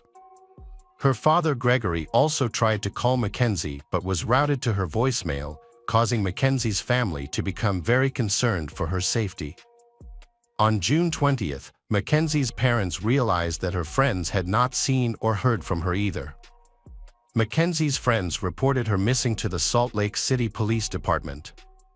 Over the next 2 weeks, while Mackenzie's parents Diana, Gregory, and their 3 sons tried everything they could to find Mackenzie in California, Mackenzie's Alpha Kappa Omega sorority sisters organized search efforts in Utah. They even created a Facebook page called Find Mackenzie Lueck to attract national media attention to the case. As police searched for clues about Mackenzie, they discovered video footage of Mackenzie at the airport. She was then picked up by a Lyft driver and taken to Hatch Park in North Salt Lake, about 13 miles away. Police checked Mackenzie's cell phone records, confirming that Mackenzie had been at the park. Police also discovered that Mackenzie had exchanged several text messages with a person named AAE, whom she had allegedly met on a dating website and planned to meet in person. Mackenzie's last text message to AAE was sent at 2:58 a.m. Cell phone records showed that both Mackenzie and AAE were at Hatch Park at the same time. Notably, at 2:59 a.m., Mackenzie's phone stopped transmitting data or location information, indicating that the phone had been turned off. Police tracked AAE's cell phone signal, which led them from the park to his home at 547 North 1000 West in a Fair Park neighborhood. Police found that AAE's cell phone was at his home at 3:07 a.m., just 7 to 8 minutes after he picked up Mackenzie from the park. Since AAE was the prime suspect in Mackenzie's disappearance, police decided to execute a search warrant at his home. During the search, police discovered a newly dug area in the backyard. Inside this area, they found burned human bones, muscle tissue, and charred personal items. In a nearby alley, police also discovered charred fabric and other items belonging to the victim. After the DNA from the bones matched the DNA profile of the items found, police identified the victim as Mackenzie. A neighbor reported a foul odor coming from a campfire in AAE's backyard, which was also fueled by gasoline, on June 17 and again on June 18. This is where police found a shallow grave containing bones and tissue. Police impounded AAE's car after detecting a strong smell of gasoline and finding a red gas can in the trunk. They discovered that a can of gasoline had been purchased at a local store at 9 a.m. the day Mackenzie went missing. After arresting AAE, police checked his cell phone records, which showed AAE's phone was in Logan Canyon, a location where he buried Mackenzie's body on June 25. Between 2:30 p.m. and 4:30 p.m. police searched the area and found freshly disturbed soil in a wooded area near the main road, where they discovered a charred human body. On July 3, the medical examiner confirmed that the body was that of Mackenzie. Her hands had been bound behind her back with zip ties and rope. The cause of death was determined to be blunt force trauma to the left side of the skull, and her death was classified as a homicide. On October 7, 2020, AAE pleaded guilty to first-degree aggravated murder and third-degree indignity to a human body in connection with Mackenzie's death. AAE was sentenced to life in prison without parole, plus 5 years for indecent assault on Mackenzie.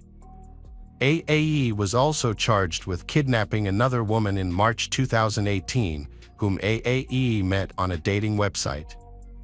In addition, AAE was charged with 19 counts of sexual exploitation of a minor. These charges arose in August 2019 when police discovered child pornography on AAE's computer while investigating Mackenzie's death on July 2. The images reportedly showed children aged between 4 and 8. On October 1, 2020, AAE pleaded not guilty to these charges and the pornography charges were eventually dismissed. The tragic death of Mackenzie Lueck has had a profound impact on her family, friends, and the entire nation. Her cheerful personality, zest for life, and desire to make a positive impact were suddenly ended by a senseless act of violence. Mackenzie's story serves as an important reminder to always be cautious and safe, especially when using online dating services. Rest in peace, Mackenzie Lueck. Welcome back, mystery lovers. Today's case is going to keep you on the edge of your seat. The case of Heather Maples. Heather Nicole Maples was born on August 23, 1992, in Ocala, Florida. Her mother, Jennifer Hunter, had called Heather the storm baby because she had always been full of energy and courage, which had made many people jealous. In 2004, Jennifer Hunter gave birth to her second child. Heather had been very happy to welcome her younger brother Ryan into her life. However, Ryan was later diagnosed with developmental delays. Heather spent all her free time taking care of Ryan, helping him learn to talk, walk, and eat. In the following years, Heather showed her love and devotion to her younger brother. Until her graduation, she devoted all her time to Ryan. At the age of 22, Heather Maples decided to leave her hometown of Texas and start a new chapter in Tennessee, where she pursued her dream of becoming a psychologist. Heather's journey began when she received a call from her old classmate, Chaz. He had invited her to Murfreesboro, Tennessee, where he was studying. Chaz believed that this had been the perfect place for Heather, where she could get a good opportunity to prepare for college. Heather accepted the invitation and went to Murfreesboro in January 2015. There, she started a new life, and her relationship with Chaz grew stronger and they became lovers. With the support of her best friend Kelsey, Heather found an office job in the area where they lived. She had to balance her work and college preparation, but everything seemed to be going well. However, Heather's relationship with Chaz did not last long. Soon, they decided to break up. Chaz moved away, leaving Heather alone in Murfreesboro.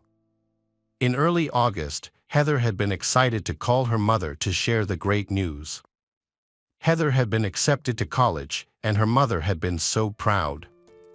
On a normal morning at her real estate brokerage firm in Murfreesboro, Tennessee, on August 7, 2015, Kelsey Price had arrived at work and begun her daily routine.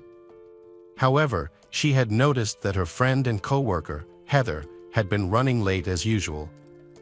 Kelsey had decided to call Heather to wake her up but had received no response. Remembering Heather's plans for the night before, Kelsey hadn't been worried because Heather had asked her to pick her up if she overslept or didn't answer the phone. So, Kelsey had decided to go to Heather's apartment to wake her up. Heather's apartment had been in the same complex where they had worked. When she arrived, Kelsey had found the front door unlocked and had gone inside. She had found Heather lying on her bed, sleeping on her stomach, wearing only a crop top and no underwear. At first, Kelsey had thought Heather had had a wild night, but when she had tried to wake her up and had gotten no response, she had begun to worry. Kelsey had tapped Heather's leg, but there had still been no response. When she had touched Heather's leg, Kelsey had noticed that her leg had been very cold and had felt terrified. Kelsey Price had left the apartment and immediately called 911. Emergency services had quickly arrived on the scene. Detective Tommy Massey had been one of the first to arrive at the crime scene. He and the forensic team had conducted a thorough search of the apartment. There, they had discovered that Heather had been brutally beaten, showing signs of torture and sexual assault. Heather's hair had been covered in blood and splattered against the walls. Detective Massey and his partner, Detective Maples, had recalled the case as a terrifying nightmare. Witnessing this heartbreaking scene had been difficult, especially since they had shared the same last name as the victim, Heather Maples. Detectives had quickly realized that the case could be related to Heather's personal life. At that time, most of her friends had been suspected because they had all been close to Heather. In particular, her apartment had shown no signs of forced entry, suggesting that the attacker might have been invited in by Heather. While examining the scene, detectives had discovered several important pieces of evidence. Among them, an unidentified DNA sample and a hair that hadn't belonged to Heather had both been sent for analysis. In addition, a bloody fingerprint on the right side of Heather's bed had been a very important clue. According to Detective Massey, if someone had intentionally created a fingerprint, the trace wouldn't have been so clear. This fingerprint had also been sent for analysis in order to find the perpetrator. Heather's cell phone had been found in her apartment, but without a password, the police couldn't access the phone. At this time, Kelsey had played an important role in helping the police with the phone and also in notifying Heather's mother of her death. Detective Massey had hoped to get more information about Heather from her friend Kelsey Price. Kelsey had said that the relationship between Heather and Chaz had been quite tense because Chaz had had anger management problems and had been sometimes too aggressive with Heather. Therefore, Heather had decided to end this relationship. Having received important information, the police had decided to investigate Chaz immediately. However, an unexpected development had occurred when a young man named Michael had appeared at the crime scene. He had had the key to Heather's apartment and said he had met Heather at a bar. Michael had said that he hadn't had sex with Heather. Michael had testimony that the evening before Heather had died, she had called him and invited him to dinner. After dinner, Michael had gone home, and Heather had gone to a local bar with friends. Heather had called Michael at 11:40 to ask for help because she had been having trouble at a bar. A man named Ottavio had been bothering her and making her uncomfortable. Michael had agreed to go to the bar to help and then had driven Heather home. When they had arrived at the house, Heather had called Michael and asked him to buy some things, including biscuits, gravy, eggs, and sausage. After buying those things, Michael had driven Heather home and seen her go up the stairs. That had been the last time he had seen Heather, at approximately 2:30 a.m. on August 7th. During questioning, Michael had explained that he had had Heather's key and often unlocked the front door for her. He had also said that Heather's front door had often been left unlocked because she hadn't had a pocket for her keys. Investigators had taken Michael's fingerprints and DNA, but the results of the analysis had shown that they hadn't matched the fingerprints and DNA found at the crime scene. After Michael had been cleared as a suspect, investigators had turned their attention to the man who had been with Heather that night, Ottavio. Kelsey's help in unlocking Heather's cell phone had raised the police's suspicions of Ottavio. Detectives had discovered that Heather had texted Ottavio, a friend of hers, inviting him to her apartment just hours before she was found dead. When asked about Ottavio, a friend of Heather's had said, "I didn't know much about him. He seemed like a really nice guy. He was funny." When asked why Heather had sent this friend a photo of herself and Ottavio, the friend had been unclear. However, when questioned further, the friend had explained that Ottavio had been more aggressive than usual at the bar, and Heather had been taken by surprise. She had not been prepared for this. Detectives had decided to speak to Ottavio to get his side of the story. Ottavio had said he had been hanging out with Heather. Ottavio and Heather had had some tequila and then had gone to the gym for a while. When asked about the photo of Ottavio and Heather, Ottavio had said it had been taken before they left for the gym. The photo had been taken by Heather and posted on Snapchat. The detectives had immediately realized that Ottavio had known nothing about Heather's death. But what if he had been involved in the case? Meanwhile, the interrogation had continued. The police had said that Heather had texted him and asked him to come to her house. However, Ottavio had denied it. When asked about Heather's late-night text, Ottavio had said that she had texted him around 2:30 but that he had fallen asleep and only saw the text the next morning. The detectives had escalated their questioning of Ottavio with a harsh interrogation method. They had told him that people had seen him at Heather's apartment, that there had been surveillance footage of him, and that there had been pictures of him with Heather. They had said that Ottavio had gone to Heather's apartment after she had texted him to come back, and then something had happened. They had also told him that there had been strange DNA all over Heather and that it would be compared to his DNA. Ottavio had been shocked by what he had heard. He had seemed genuinely clueless about what had happened to Heather.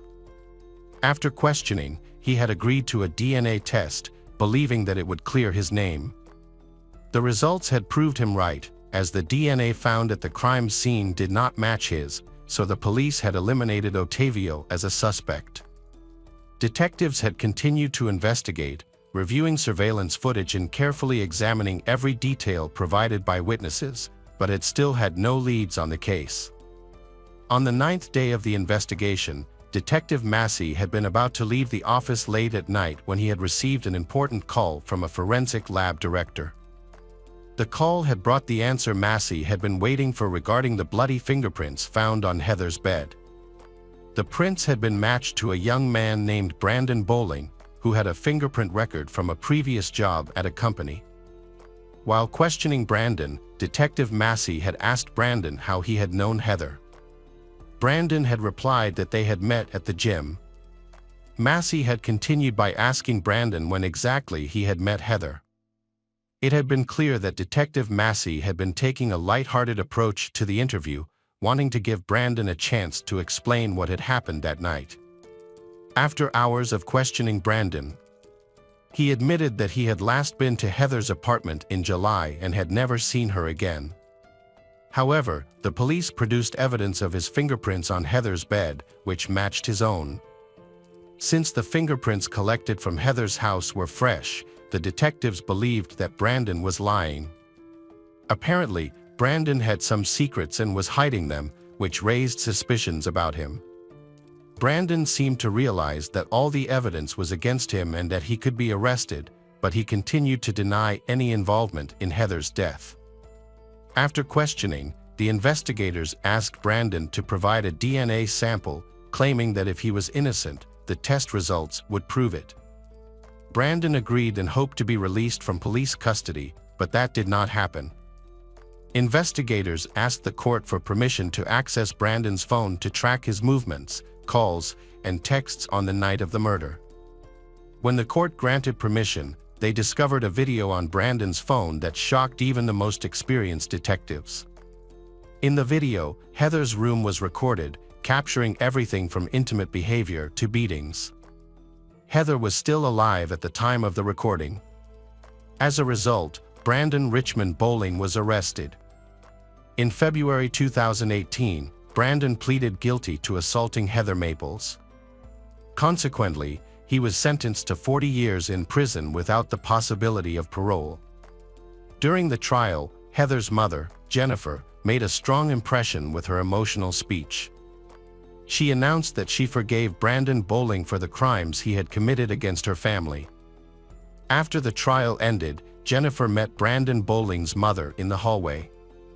There, she expressed her sympathy and shared the woman's pain with a warm hug. She said that they both lost a loved one that day. Unfortunately, however, Brandon Bowling never revealed the real reason behind his actions, leaving many questions and thoughts about his motives. Hi there, investigators. It's time to uncover the truth behind another case. The case of Kenneth Keith. Michael Hawkinsmith, 35, was born in Danville, Kentucky. He was a well-known pastor at a local church where he lived. After working at the church for a long time, he decided to work at a local pawn shop called ABC, while continuing to work as a part-time pastor. After a while, due to the previous owner's health issues, Michael had to take over the entire pawn shop. Being an honest and helpful person, he easily connected with people. In his personal life, Michael was married to Angela, and the two had 2 children together, Andrew and Naomi. Michael and Angela jointly owned the ABC Gold, Games and More pawn shop in Danville, Kentucky. They homeschooled their 9-year-old son Andrew and took care of their newborn daughter Naomi. Andrew often visited his parents' workplace and considered it his playground.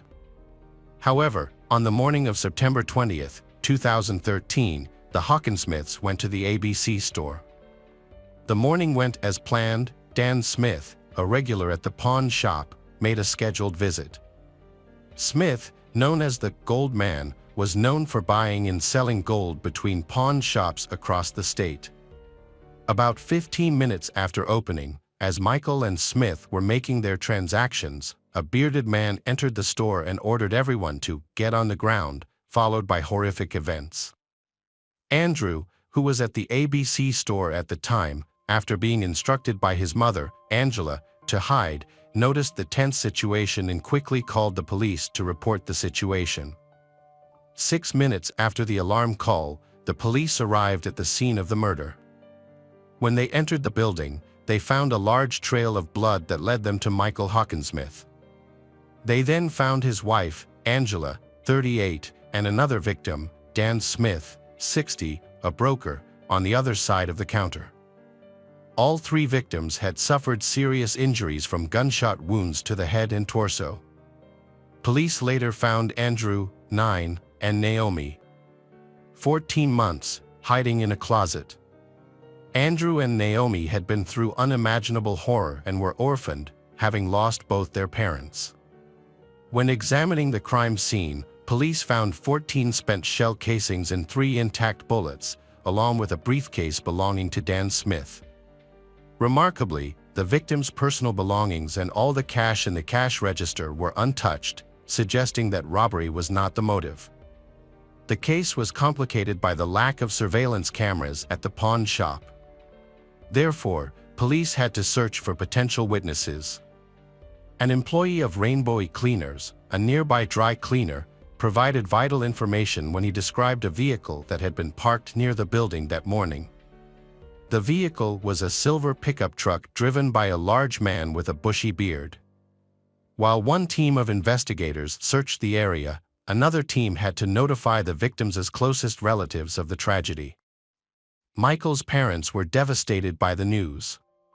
However, they also felt blessed to know that their grandchildren, Andrew and Naomi, had survived. The tragic news reached the daughter of the third victim, Dan Smith.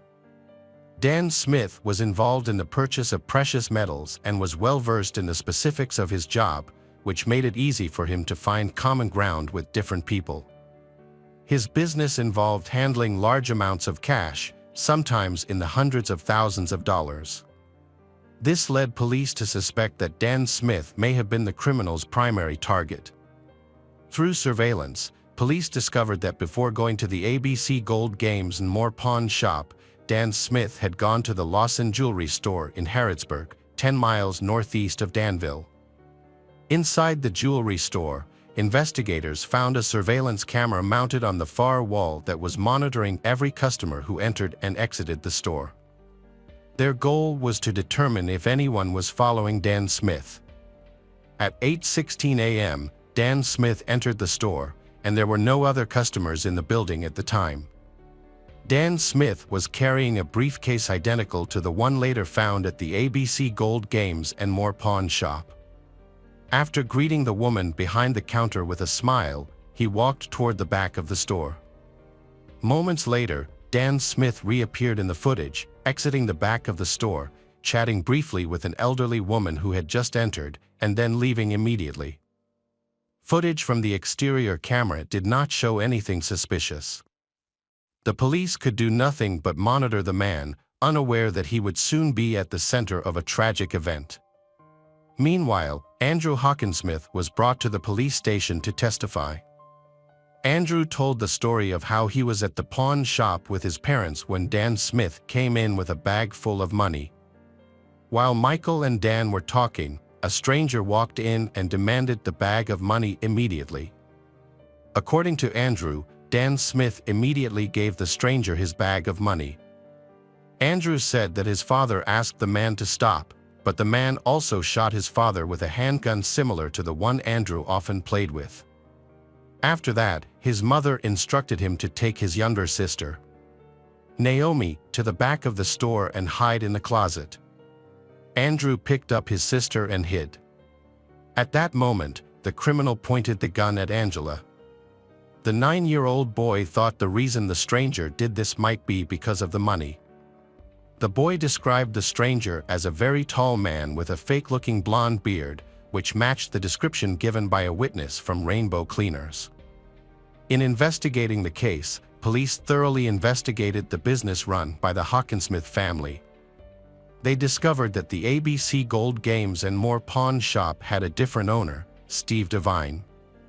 Although he usually attended Friday transactions with Dan Smith, he was absent on the morning of September 20th.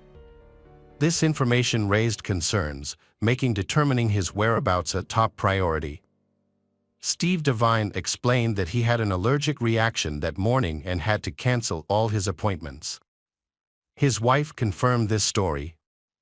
The alibi and the fact that Steve Devine did not own a silver pickup truck helped eliminate him as a suspect. Steve Devine also explained why there were no surveillance cameras in the pawn shop. According to him, the security system had been removed by the previous owner, Kenneth Allen Keith. The new owner had yet to install a replacement.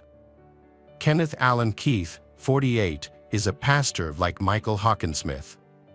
He sold the pawn shop after being diagnosed with brain cancer. However, he is still the owner of another similar establishment, Gold Rush Buyers, in Pulaski County, near Danville's Bowles District. Their friendship began when Michael worked at a church youth camp and lasted 15 years.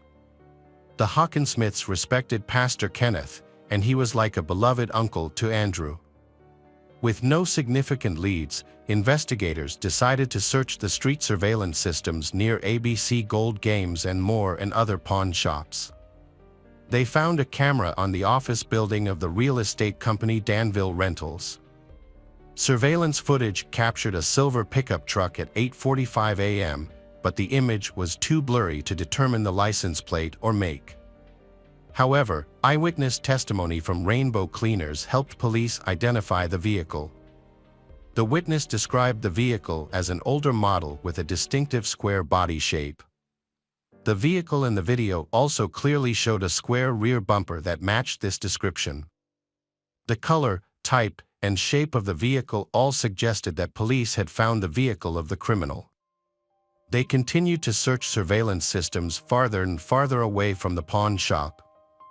Finally, at 8:17 a.m., cameras at the local Ephraim McDowell Hospital captured the same vehicle. Investigators were able to determine that it was a silver Dodge pickup truck. Dan Smith's family was also devastated by the loss of their loved one. Despite their grief, they attended the funeral and held back their anger. In search of more clues, the Danville police asked the public to come forward with any information about the crime or the vehicle involved. On September 24th, the police received a call from Tracy Hurl, a pastor in Warren, Michigan. He claimed to be a friend of Kenneth Keith and said that in their last conversation, they had discussed the Danville murders. At that point, Kenneth seemed to have changed. Pastor Kenneth Allen informed Tracy that on that particular day, he was driving to Danville to pick up medication for his wife. Kenneth also expressed guilt over what had happened, as he had given Michael Hawkinsmith the opportunity to become the owner of his former business. It turned out Kenneth's relationship with the Hawkinsmith family was not what people thought. Tracy recounted that in a conversation with Kenneth said that Michael was a fraud and that Michael had done everything to take over the business from him. These statements aroused suspicion, leading to Kenneth being named a suspect. To verify Kenneth's alibi, investigators decided to review surveillance footage from the Good Neighbor Pharmacy, where Kenneth said he had purchased medication for his wife at 9:24 a.m. According to the surveillance footage, a man entered the pharmacy. It was Kenneth.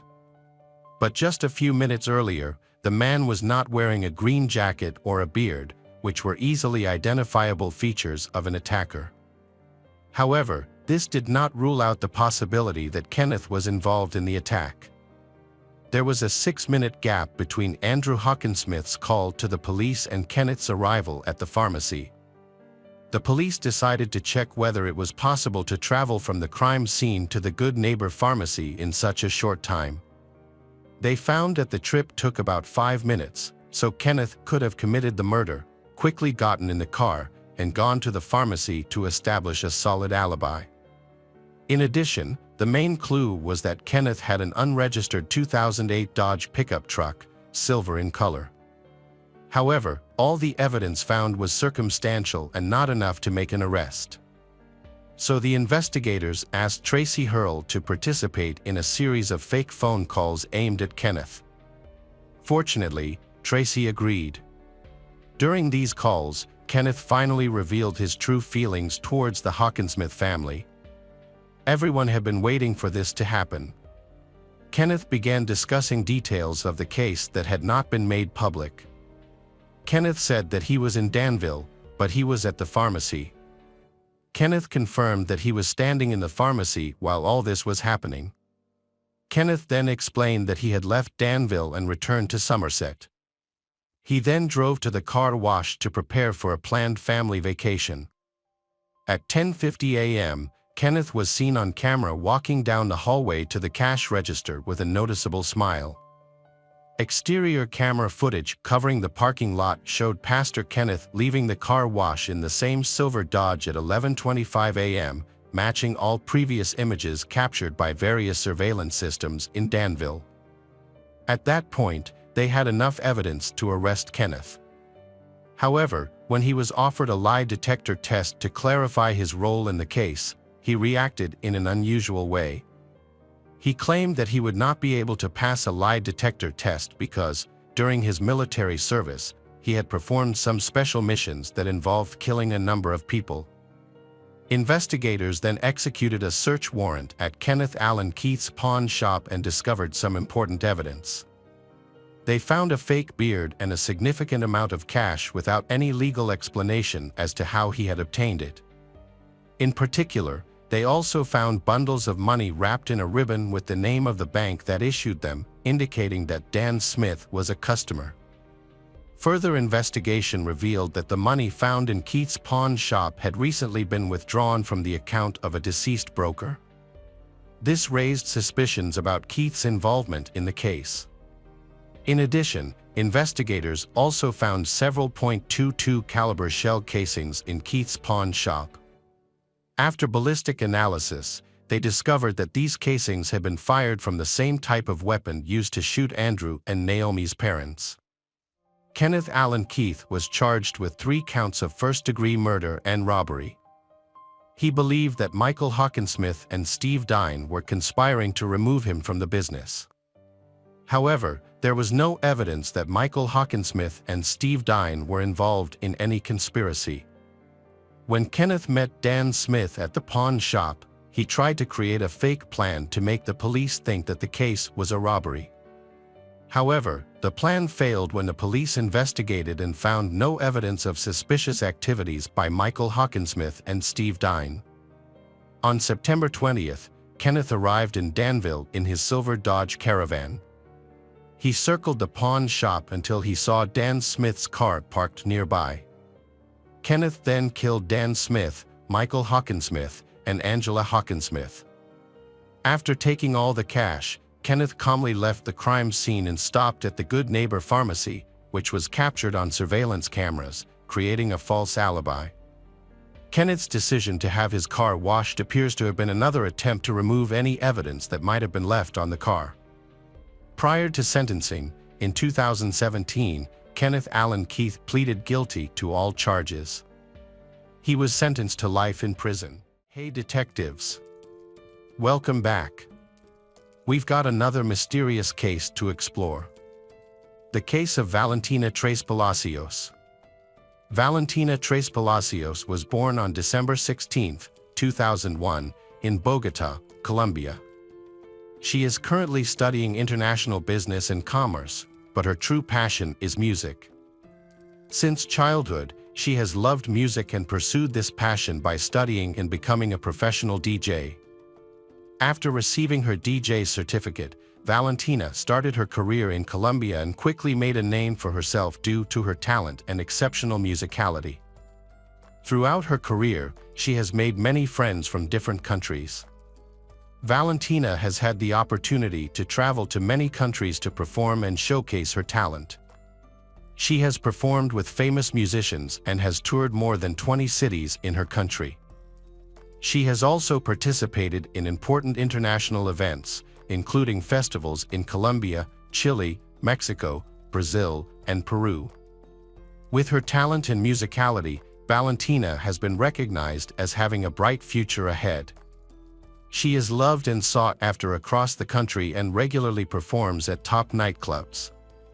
Valentina is a cheerful young woman who is always smiling and loves to party. She also maintains social media accounts where she shares her performances and updates her followers on her daily life. Valentina shares 2 important aspects of her life on social media: her growing popularity in the music industry and her romantic relationship with John Poulos, an American she met online in late 2021. As their relationship progressed, their communication improved significantly. Initially, Valentina was not looking for a serious relationship, but she eventually became attracted to John, and their relationship turned into a romance. John Poulos, a resident of the United States, showed a deep interest in Valentina's life. Valentina invested a lot in their relationship, and John supported her financially to help achieve her dreams. Valentina took a cosmetic course, which included hyaluronic acid injections into her lips, and later, enhancements to her cheekbones. John also recommended surgery in silicone breast implants, which significantly changed her appearance within a few months. These changes made Valentina the talk of the town. John sent her money regularly and eventually decided to marry her. John Poulos initially planned to move to Colombia to live with Valentina. However, Valentina became suspicious of the relationship because she knew that John was extremely jealous and had hired a private investigator to monitor her every contact and activity. By January 2023, John had committed to marrying Valentina and began arranging the necessary paperwork. He had also rented an apartment in the northern part of Bogota, where he planned to spend weekends with Valentina until they found a permanent place to live. However, on January 22, 2023, a garbage collector discovered a blue suitcase in a dumpster near a park in Colombia. The suitcase was taped shut and surrounded by several trash bags. When the worker opened the suitcase, they discovered the body of a woman whose head was clearly visible inside. The worker was so frightened by the discovery that he drove several blocks away before calling the police. The Capitol Police Department quickly dispatched a team to investigate the incident. The officers who arrived at the scene witnessed a horrific sight. The victim's body was found in a suitcase. After several hours of investigation, the police identified the victim as Valentina Tres Palacios. An initial examination of the body showed no signs of violence, no weapons or knives were found, and there was no dismemberment. However, after opening the suitcase, detectives discovered that the victim was wearing pajamas with a belt. This suggested that the victim may have been attacked while she was sleeping. Additionally, police found a black cardboard box inside the suitcase containing items that could help identify the body, including a student ID card, a password that the victim often used, and several other documents and personal belongings. Investigators discovered something strange among the items they collected. These types of documents are not often found in similar cases. After finding the suitcase containing the body, the police contacted Valentina's family and learned that she had attended a party with friends on Saturday, January 21st. Forensic examination results showed that she had been hit multiple times in the head. Her body was found with severe injuries, including heavy bleeding on the right side of her tongue and 5 cuts around her neck, indicating that she had been strangled. After Valentina's murder, the police began questioning her friends and relatives. They started asking questions about Valentina's relationships. As a famous DJ with a hot body, she was a very popular and well-connected person. Among those questioned, a friend of Valentina's expressed concern and suspected Valentina's boyfriend, John Poulos, of being involved in the case because of his excessively jealous behavior. At this point, suspicions turned to Valentina's boyfriend, John, and a closer investigation into him was launched. The police initially relied on surveillance cameras around John's home, examining his actions on the days of the crime. John Poulos arrived in Bogota at approximately 8:53 p.m. on January 19th. Surveillance cameras recorded him entering the apartment with a blue suitcase identical to the one used to contain Valentina's body. This information made John the first suspect to come to the attention of the police, as he was also the last person to see Valentina alive. When detectives attempted to contact John, the call was routed to voicemail. Valentina's family had appreciated John's calm and kind personality, and they did not think he was involved in this terrible crime, especially since John and Valentina had a wedding planned. Suspicions about John grew when investigators visited his rental apartment. There, they discovered that John had left and was nowhere to be found on Monday, January 23rd. It is worth noting that John Poulos deleted his social media pages early in the morning after Valentina's death, making him the only suspect at the time. Investigators analyzed surveillance camera footage in the building from Friday evening to early Sunday morning. This helped them clarify the events that took place. The Colombian police and the prosecutor's office also reviewed several hours of video footage from cameras in the area where Valentina and John were. Camera footage and WhatsApp conversations played a key role in uncovering Valentina's final hours. Valentina and John were scheduled to meet on January 20th. John arrived on the 19th, cleaned the apartment they would share, and then texted Valentina. Valentina and John began arguing that night because Valentina was partying while he was away. John questioned whether Valentina was with any men. Valentina refused to answer, believing he was jealous and suspicious.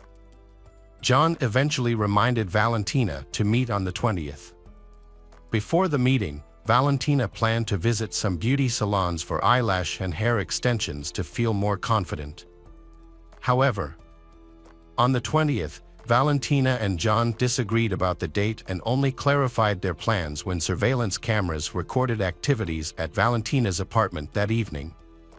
According to the surveillance cameras, on the 20th, John helped Valentina pack her luggage at 6 p.m. when the two moved into their new home. Valentina also made a video call to her mother and said she would return after the trip. The video also showed Valentina with John Poulos, who had rented a car to transport Valentina's belongings. Valentina and John were caught on surveillance footage entering her new apartment at 7 p.m. Valentina and John were caught on camera engaging in some activities before heading home. It was Saturday, January 21st, at 1 a.m. They took a taxi to a nightclub in southeast New York where Valentina was performing. When they arrived at the nightclub around 4 a.m., Valentina immediately started working. John Poulos stayed with her while she got ready. At around 5 a.m., Valentina's performance ended, and they then went into the club's office to meet the owner, his wife, and a companion. Valentina and John left the club around 6 a.m. That was the last time Valentina's friends saw her. She walked out of the club smiling and seemingly fine. Valentina reached out to a friend by phone on Saturday and said she had no plans to go anywhere. She planned to stay home with John and perhaps go out to dinner or cook together. Valentina's last conversation with her friend was via video at 9 p.m. Valentina's mother, Laura Hidalgo, said her 13-year-old son was the last person to talk to Valentina via video. Valentina was lying in bed with John, and they appeared happy. The family has no further information about their situation. On January 21st, at 10:43 p.m., surveillance cameras in the building recorded Valentina and John. Valentina was looking out of the apartment door while John stood in front of it, looking pensive, pacing back and forth, and occasionally grimacing. John was again caught on camera on Sunday, January 22nd, at 9 a.m. This time, he left the room with 2 bags of trash, and Valentina was not seen. John then drove to the parking lot, picked up a silver car, and put the bags in the back seat. Next, he returned to the apartment, took 2 suitcases from the trunk, and brought them back to the apartment. At the apartment, a gray blanket was placed on top of the suitcase that John had taken out. It was 10 a.m. He put this suitcase on the cart for transport. A second bag was placed next to it, and in this bag was Valentina's head wrapped in a blanket. Before leaving, John observed the parking lot after parking and noticed that there was no one nearby. He also checked the area around the elevator to make sure no one was getting off. Then he quickly returned to the car and tried to lift the heavy suitcase into the trunk. Finally, he took the bag and put it in the car, then drove away. The surveillance camera recorded the car circulating at various points in the city. Around noon, John appeared to be looking for a safe place to dump the suitcase. The car then pulled into a parking lot and parked near a dumpster. At 3 p.m., John got out of the car, looked around to see if anyone was following him, then took out the suitcase, which appeared to be very heavy, and threw it into the dumpster. He then returned to the car, took out a bag, and placed it in the dumpster before closing the lid and exiting the parking lot. The car then traveled west until it reached El Dorado International Airport, where John was last seen at 4:30 p.m. The Department of Homeland Security announced a $1 million reward on Monday, January 23, for information leading to the arrest of John Tres Palacios. Colombian authorities sought Interpol's assistance in issuing an arrest warrant for John as he fled the country's borders. On January 24, Panamanian National Police arrested John at El Dorado International Airport, just as he was preparing to leave for Turkey. Colombian authorities quickly began the process of deporting John from the country after Valentina's death. More than 14 criminal investigators were involved in the investigation, gathering evidence to clarify the truth. The result of this investigation included the analysis of more than 300 hours of video footage from security cameras, conducted in cooperation with the public prosecutor's office. An important discovery in the case was the finding of Valentina's cell phone near El Dorado International Airport. A security guard happened to see the phone on the grass while walking near a gas station and picked it up. After realizing that the phone did not have a SIM card, he took it home with the intention of selling it, not knowing it belonged to Valentina. However, the security guard's wife called him after realizing that the photo of the girl on the phone's wallpaper matched the photos seen on social media, as well as the photo of the young woman found dead in the trash. Unfortunately, the phone was put up for sale and repackaged because someone wanted to buy it. After leaving the nightclub, John and Valentina's driver gave his statement. The driver had been assigned to take Valentina and John to a nightclub in the south of the city. When John stopped for a moment, Valentina got into the car and shouted that she had written something. When the driver looked at her, Valentina seemed uncertain, and the driver checked his phone. The driver discovered that Valentina had warned him that she was in danger in a Spanish text message to customer service. John then asked Valentina if she was okay. While the car was being driven, John and Valentina conversed in English. The driver asked them if they were bilingual, and they answered yes. When they left around 4 a.m. that same day, the driver went to the nightclub with the couple. He then knew nothing about the incident until he was informed of Valentina's death a few days later. In the WhatsApp version open on Valentina's computer, a friend of Valentina's in Caragana provided the prosecutor's office in Bogota with conversations on Valentina's computer, which offered clues about what happened. One of the key pieces of evidence found in the investigation of Valentina's case was a discovery by one of her friends, who found the suitcase containing her body. This suitcase was believed to have been in the same location as Valentina's. The friend also said that on the day Valentina was in Bogota, she received messages from John Poulos and several selfies of him with the luggage. The suitcase John was carrying was very similar to the one investigators found in the case, though the color was indistinguishable. While it is unclear why Valentina left the WhatsApp session open on her friend's computer, the messages helped investigators understand what happened at night when Valentina was killed. Forensic investigators determined that she died of asphyxiation due to being strangled with a rope. There were also signs of violence on her body. The autopsy revealed that Valentina died in her sleep. Criminologists came to this conclusion because she was wearing pajamas. All the evidence pointed to John Poulos being present at the scene. However, in the indictment, John did not admit responsibility for Valentina's death. He argued that his arrest in Panama was illegal because he did not have a lawyer to assist him. John was not proficient enough in Spanish, and a translator was not present during the 5-hour hearing. John was charged with involvement in Valentina's death and deleted his social media accounts.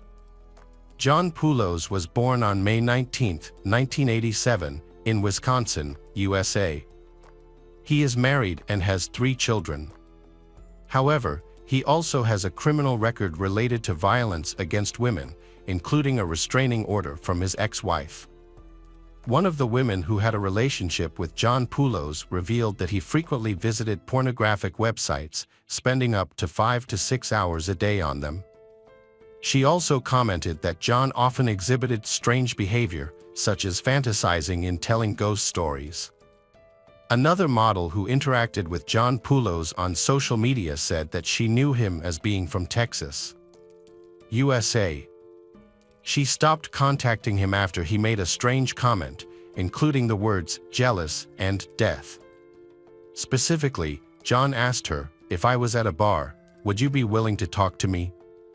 When the woman refused, John replied, "There's a chance one of us will die of jealousy."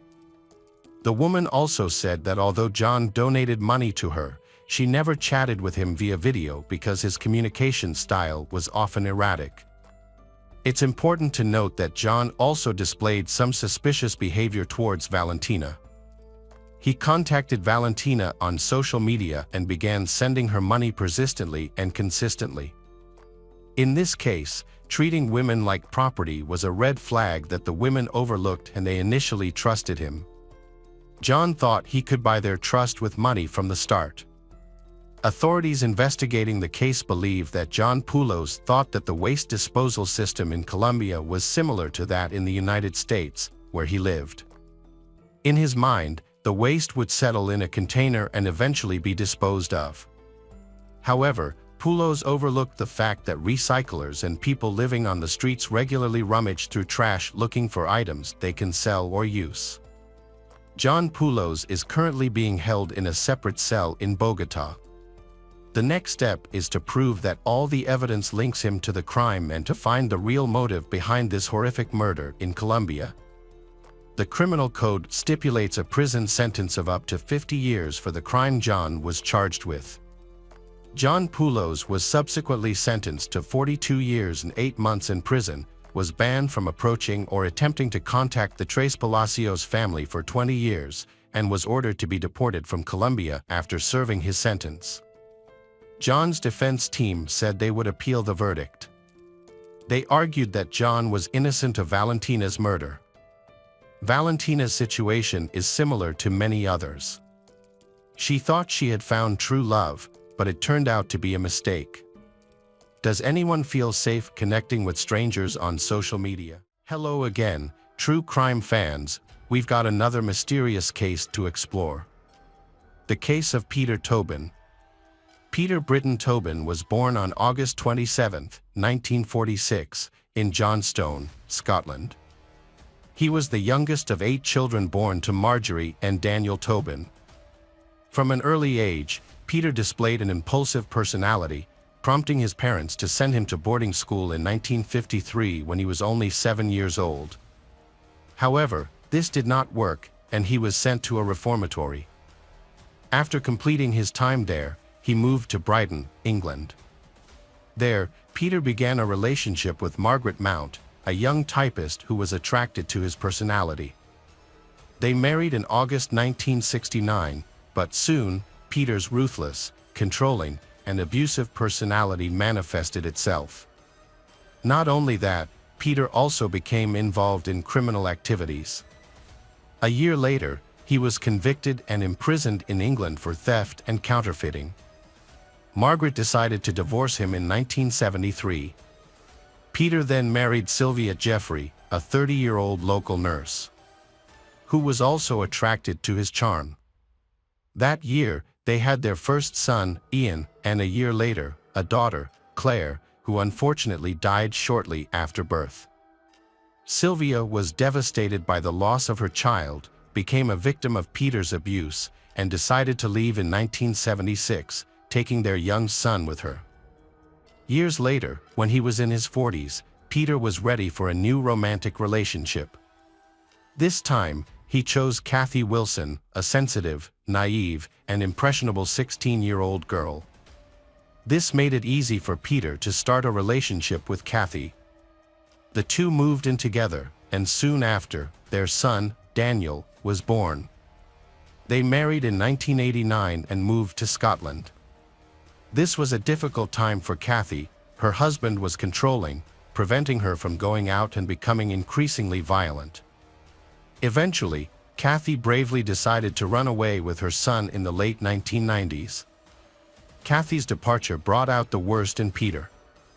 After Kathy left, Peter met a gentle girl named Vicky Hamilton. Vicky was born in Scotland in 1976 and was the second child of Michael and Janet Hamilton. She had 3 siblings, Sharon, Lee, and Lindsay. However, arguments arose between Peter and Vicky and they quickly divorced. Vicky, Lee, and Lindsay lived with their mother and moved to South London. Sharon still lives in Bath, but this did not prevent Vicky and Sharon from maintaining the same close relationship as before. The evening of February 10th was cold and snowy. On a hangout with Sharon, Vicky checked her fare and went over the bus route with Sharon. They hugged goodbye. At the bus stop, while eating a bag of chips, Vicky met Peter. He pulled Vicky into his car, raped her, and then killed her.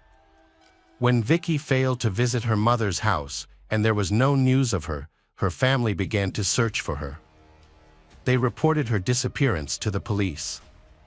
As the police investigated the case, Vicky's image became prominent across Scotland, and the search for her became one of the largest in the country's history.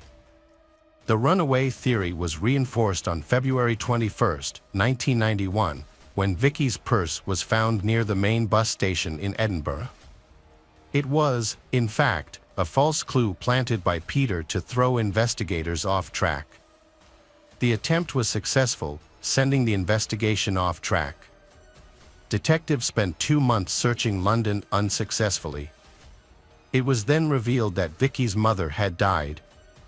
Over the next 10 years, Vicky's family and townspeople continued to pursue the case, but with more than 7,000 names on file, nearly 4,000 statements taken, some 500 documents and 380 potential physical evidence, all to no avail. The case was eventually dropped. The next young woman to have Peter's misfortune was Dinah McNichol, an Essex native with a brother and 3 sisters. Her father was a jazz musician and her mother had died in a car accident many years earlier. At 18, Dinah was a kind, cheerful girl and a great friend. She had just graduated from high school and had high hopes for the future. She was torn between taking a year off to travel or going to college, but she was undecided. On the first weekend of August 1991, Dinah attended a music festival in Hampshire. There, she met a boy named David Tremlett. They quickly fell in love. On Sunday, August 4th, they spent the night together in a tent. The next day, Dinah helped him take down the tent and they agreed to each hitchhike home. As they were both tired, Peter showed up and offered to give them a ride. David got out of the car first, and Dinah saved Peter's number before parting ways. Alone with the strange driver, the girl was about to face a real nightmare. On Monday, August 5, 1991, he did the same to her as he had done to Vicky. Dinah's scarf became a crime tool.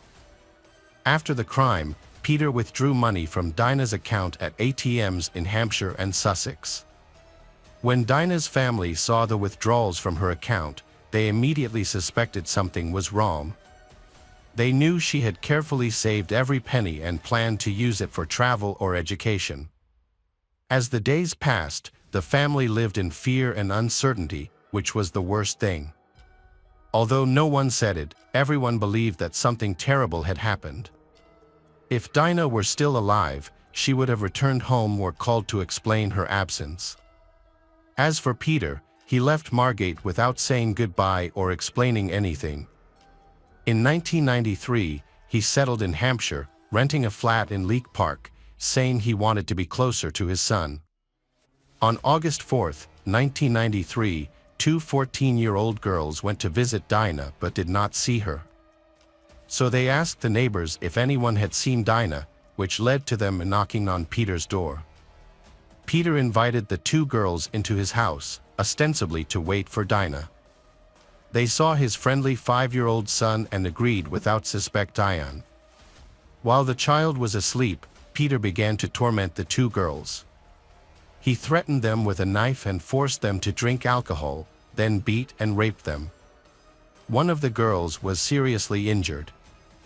Fortunately, the child woke up in time and saved them from the same terrible fate as the two previous victims.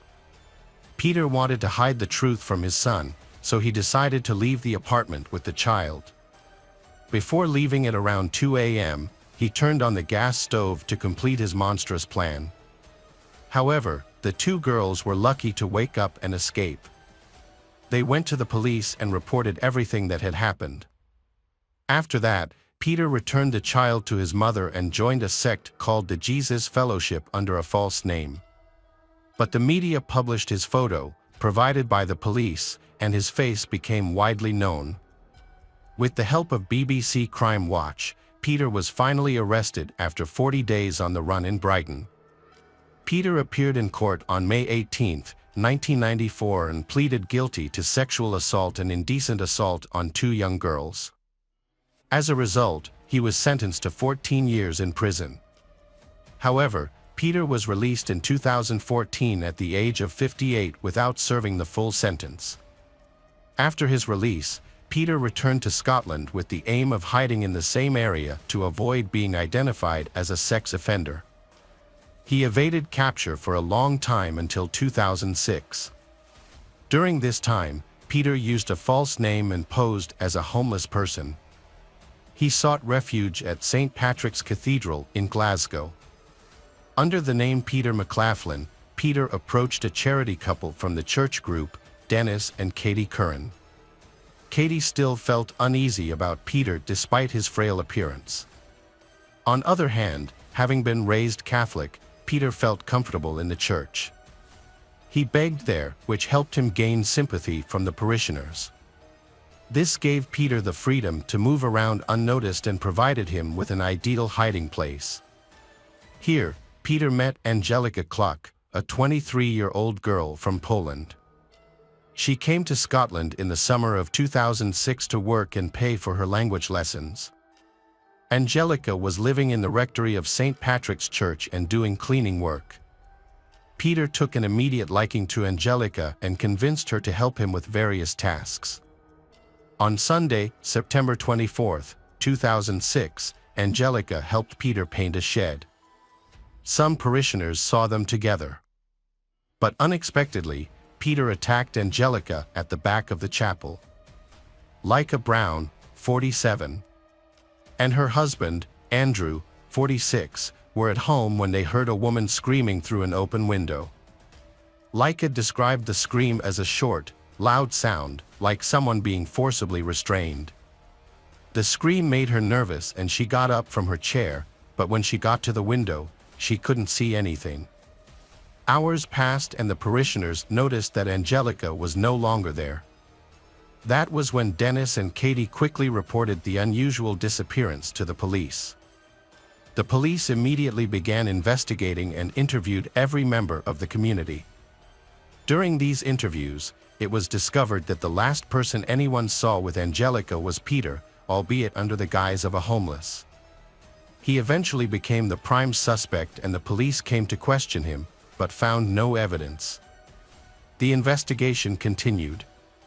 Peter knew that it was only a matter of time before they found the body and traced it back to him, so he fled to London. By this time, Detective David Swindle had joined the investigation and began to suspect that this might not just be a disappearance. Everything they found, as well as the testimonies they gathered, made him think that Angelika was unlikely to be found alive. Finally, on September 29, 2006, authorities discovered the body in the chapel. This news shocked British society, especially because of the location chosen by the perpetrator to hide the body. Looking at the injuries sustained by the girl, Detective David suspected that the perpetrator was not acting for the first time. However, there was more news to come. The DNA found at the crime scene and on the victim's body matched the data in the United Kingdom's National Criminal Intelligence Database. That's when they learned that the man they were looking for was Peter Tobin, whose fingerprints were also found at the crime scene. The first step for the authorities was to publish his photograph in the media. His image was also sent nationwide for distribution, and the Scottish police contacted the Metropolitan Police, initiating a search throughout the United Kingdom. Meanwhile, Peter, who was in London, tried to hide in a place where he believed he wouldn't be sought. He went to a hospital, pretending to have heart problems, claiming to have chest pain and weakness on the left side of his body. He identified himself as a plumber and called himself James Kelly. He was examined by Dr. Nick Lasso, who conducted several tests. However, something in his demeanor and behavior made the doctor uncomfortable. Initially, he avoided eye contact, which was unusual for a patient. Then, when the tests didn't reveal any physical reasons for the pain he claimed to be experiencing, the doctor became suspicious. His suspicions were confirmed by a nurse who recognized Peter from a photograph circulating in the media. As a result, both the nurse and the doctor contacted the police. This phone call changed the entire dynamic of the investigation. On September 30th, police officer Alan Murray was dispatched to the hospital in London. Peter was taken to a room and Alan went to talk to him. He was immediately arrested. Although initially, he was charged only with a violation of the sex offender registry, this thing allowed the officers to buy time to prepare a criminal case against him. Evidence gathered by the police team led by Detective David led to Peter's trial for the crimes committed against Angelica in late March 2007. Despite all the evidence against him, Peter denied committing any violent acts against the young woman. However, in an attempt to shift blame for the rape, he claimed that they engaged in consensual sexual activity. Peter also denied providing false information to the police and hospital staff. After 6 weeks of legal proceedings, his lies and manipulations proved futile as he was found guilty and sentenced to life imprisonment with the possibility of parole after 21 years. Detective David and his team suspected that there were more mysteries to Peter's story. During the trial, the detectives further investigated Peter's life, gathered more evidence and built a profile with the cooperation of various law enforcement agencies. To avoid affecting the case involving Angelica, they chose to carry out their work discreetly and carefully. The joint police investigation was called Anagram. Investigators identified links between the disappearances and locations that Peter had visited. The investigation revealed 2 exact links, one in Bathgate and one in Margate. A search was then carried out at Peter's old house on the coast and they found a knife with traces of DNA hidden in the attic. However, no other findings were made at the location. Investigators then visited the house where he lived in Margate and established that he was a dangerous serial offender. A search of the house revealed a secret grave in the garden that he had created for his son. Investigators dug up a sand pit in the garden and found the body of a woman. Further searches at the same location uncovered another body. A woman's handbag was found at the crime scene and was collected for DNA analysis. As well as identifying the 2 victims, the handbag was also analyzed. Although the handbag clearly contained DNA, there was no match in the National DNA database. However, on June 1, 2007, investigators found a DNA match to Peter's fingerprints. This was a vital lead and they decided to pursue this line of investigation. On November 14, 2007, the authorities confirmed that one of the bodies was that of Vicky Hamilton, who had gone missing at the age of 15. Her family had waited 16 years for any information about her. They later identified the second body as that of 18-year-old Dinah McNichol, who was hitchhiking home after attending a concert. On September 1, 2008, the Crown Prosecution Service charged Peter with Vicky's murder, leading to his trial. When Vicky's father, Michael, saw Peter, he was restrained by the police, as at that point he just wanted Peter to know that he was there to defend his daughter's honor and remember her. Peter faced sentencing after a month of trial on December 2, 2008, when he was convicted of Vicky's murder and sentenced to life in prison. A year later, in December 2009, Dinah's trial took place. On December 16, due to the defense's failure to provide evidence to exonerate his client, the jury found Peter guilty of Dinah's murder. As a result, he was given an additional life sentence. 5 months before his trial, a report on November 22, 2007, stated that Peter Tobin had been attacked by fellow inmates in prison, but he only suffered minor injuries. During the investigation, Peter Tobin also confessed to a total of 11 murders. Peter died in hospital on October 8, 2022. Welcome back, detectives. Let's dive into another horrible case. The case of the Winkler family. Matthew Bryan Winkler was born on November 21, 1974, in Henderson, Tennessee. He was the youngest of 3 sons, with 2 older brothers, James and Daniel.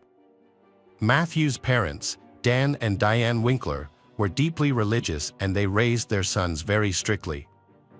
It is worth noting that Matthew became a 5th-generation church pastor. His father, Uncle Michael, grandfather Wendell, great-grandfather Merlin Winkler and great-grandfather Merlin Paul Winkler Sr. have all been pastors of the gospel. Matthew grew up in a respected family. His father was the head of the local preacher's school and was a well-known figure in their hometown. As a result, Matthew and his brother attended Sunday school and actively participated in church activities.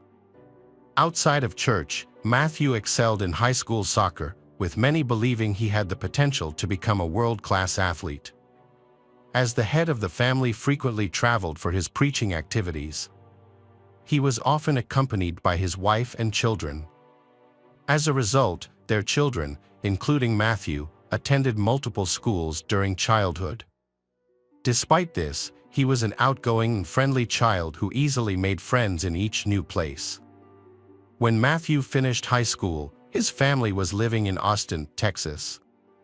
He was a charismatic person but didn't excel academically. Following graduation, Matthew attended Free Harnum College and graduated successfully. During his time at college, Matthew began developing his pastoral skills under his father's guidance. He served as the youth minister at the Central Church of Christ in McMinnville. He was later appointed as the preacher at the Church of Christ located on 4th Street in Selmer, Tennessee. Mary Carroll was born in December 1973 in G Township, Tennessee. She was the elder of 2 sisters, raised by parents who were deeply devoted to their Christian faith. In fact, her father was a pastor at the local church, where Mary and her younger sister attended Sunday school. A few years after Mary was born, Mary's parents had a second daughter. She was born prematurely and had serious health issues, including cerebral palsy, epilepsy, and intellectual disabilities. This was very challenging for her parents to accept, so they looked for different treatments and even tried experimental therapy to help her. Unfortunately, none of these treatments led to improvements in her health. Mary loved her younger sister dearly and always tried to care for her with kindness and compassion. In 1987, tragedy struck when Mary's 10-year-old sister suffered an epileptic seizure while bathing. Mary had briefly left the room to retrieve something from the bathing accessories, and by the time Mary returned, her sister was no longer breathing. Despite efforts to revive her sister, but she passed away. For Mary, a 13-year-old girl, this was a big shock and the first loss in her life. She was shaken. Consumed by guilt and self-blame, Mary struggled to cope with her grief and she had a nervous breakdown. Mary teachers, concerned about her well-being, referred her to the school psychologist. The therapy sessions were very effective, but they did not last long. When her father discovered the therapy sessions, he became outraged and forbade Mary from continuing, insisting that family problems should be kept within the family. Unfortunately, Mary never received real attention from her parents. Mary grew up as a shy and modest person. After her younger sister's tragic death, causing Mary to become increasingly withdrawn and struggled with the emotional trauma. Her father did not allow her to seek help from therapists, which led to serious psychological problems over time. Years later, Mary's parents decided to adopt a young girl named Charlotte from a troubled large family. Shortly after, they also welcomed Charlotte's two brothers and sister into their home, reuniting the siblings. As the older sibling, Mary took care of the younger children and helped her mother. Around the same time, Mary met Matthew, who had just graduated from high school. He was charming, handsome, and popular among girls.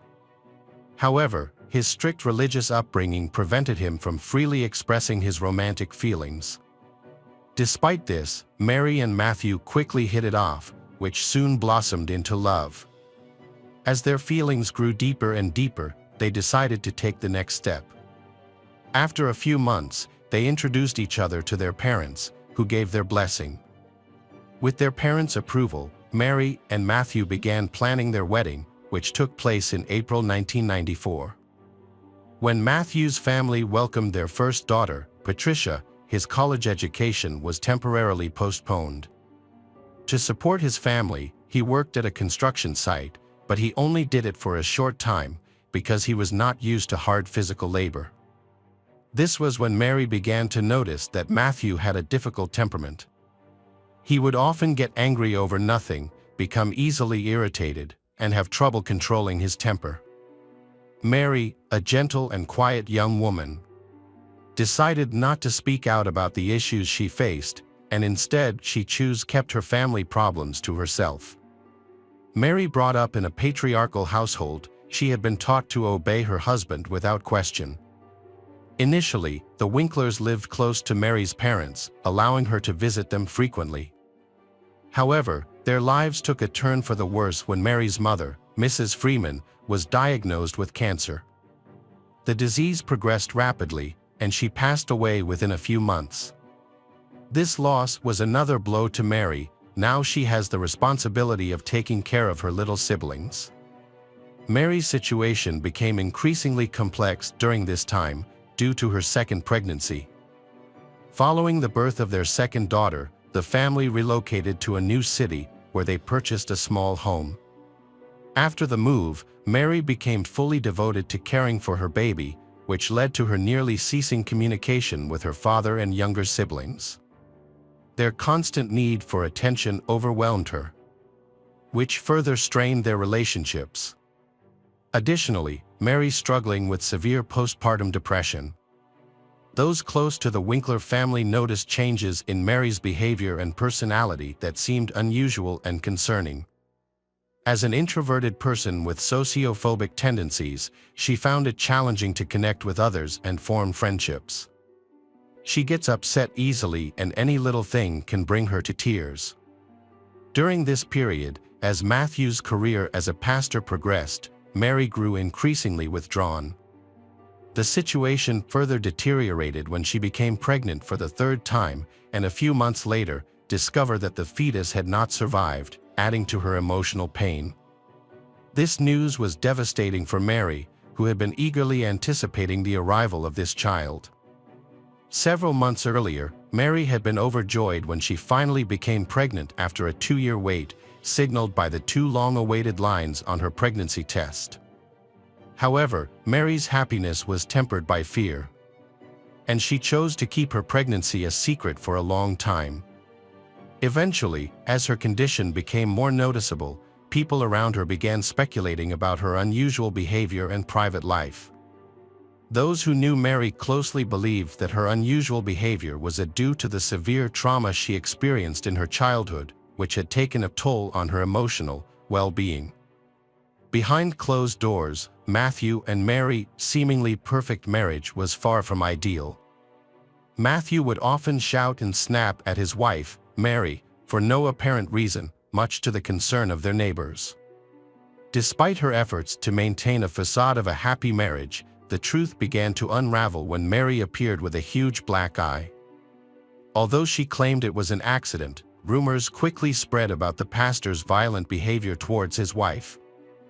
The tension in their relationship worsened when Matthew had a growing desire to try new things in the bedroom, and he suggested to his wife that they experiment with role-playing.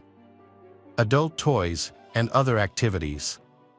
However, these ideas were met with strong disapproval from Mary. She had been raised in a conservative and strict family, found these ideas to be completely unacceptable. As a result, she firmly told Matthew that she would not engage in such activities. This led to Matthew becoming angry and frustrated, and he repeatedly attempted to force Mary to give in to his desires. The situation became increasingly unbearable for Mary, who suffered abuse from her husband in the bedroom. She eventually confided in her closest friend, tearfully sharing her struggles and asking for kept confidential. Unfortunately, her friend knew the promise and instead shared the information with others. The incident led to widespread rumors about the pastor's behavior, Matthew, damaging his reputation within the community. At that time, Matthew is being promoted and desires to become a local church leader. Nevertheless, his aspirations were dashed due to the swift spread of unflattering rumors about him. Matthew suffered further consequences, was dismissed from Sunday school, where he had previously been in good standing and had successfully taught God's word to the children.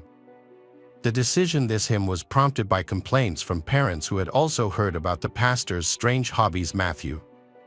As a result, the family Matthew had to move house there and relocate to a different city in search of a fresh start. They eventually settled in Selmer, where soon gained the affection and respect of the people around them. Matthew resumed his role as a church pastor, while his wife, Mary, took on a part-time job to help supplement the family's income. Although their family is not yet peaceful, Mary and Matthew presented themselves as an ideal couple, making their family seem like a model to their neighbors and church congregation. They had become close friends with a young married couple who lived next door, often visiting and sharing holidays, news, and secrets. A few months before the tragedy happened, during a dinner at their house, Mary proudly told their friends that Matthew had bought her a gun for self-defense. He had already taken her to the shooting range several times to teach her how to use it. Mary turned out to be a quick learner, mastering the skills and accurately hitting her targets. It was discovered that the Winkler already had firearms in their home. These guns had been previously purchased by Matthew for self-defense. The guests found it puzzling that he and Mary needed so many firearms, given that they lived in a peaceful town where they had no known enemies and were well respected by everyone. Mary and Matthew faced financial difficulties after moving to a new house. Mary began looking for part-time work and also pursued a medical degree in order to secure a job at a clinic and care for sick children.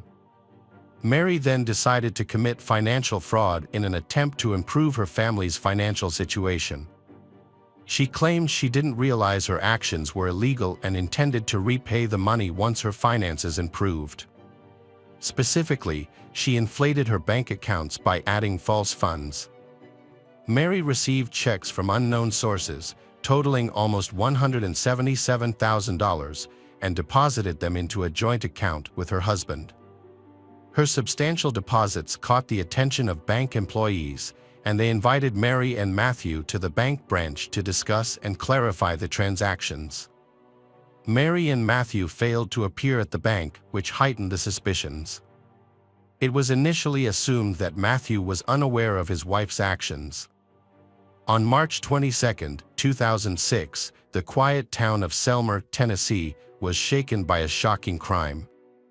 The body of 31-year-old Pastor Matthew Winkler was found in his home, a victim of murder. The news became even more alarming as it was discovered that Matthew's wife, Mary, and their 3 young daughters, 8-year-old Patricia, 6-year-old Maria Eliza, and 1-year-old Brianna, had mysteriously disappeared. Matthew's absence from the evening church service at Christ Cathedral was very unusual. As a responsible person, he usually informed others if there were any changes to his plans, so his failure to attend was suspicious. The situation became more alarming when numerous phone calls to his family's home went unanswered. The neighbors decided to go to Matthew's house to find out what had happened and if they needed any help. From the outside, the house appeared normal, the windows and doors were intact, and there was nothing suspicious. Inside, there were lights on in several rooms, and they could hear a rather loud television coming from one room. This shows that the homeowner is probably busy doing their own thing, but no one answered when they knocked on the front door. The door was locked, and subsequent phone calls also went unanswered. It was impossible for them to see inside through the curtained windows, leaving them unsure if anyone was actually present. Even though the situation appeared unusual, the neighbors did not call the police. Instead, they called an elder in the community, and he suggested finding a spare key to open the door.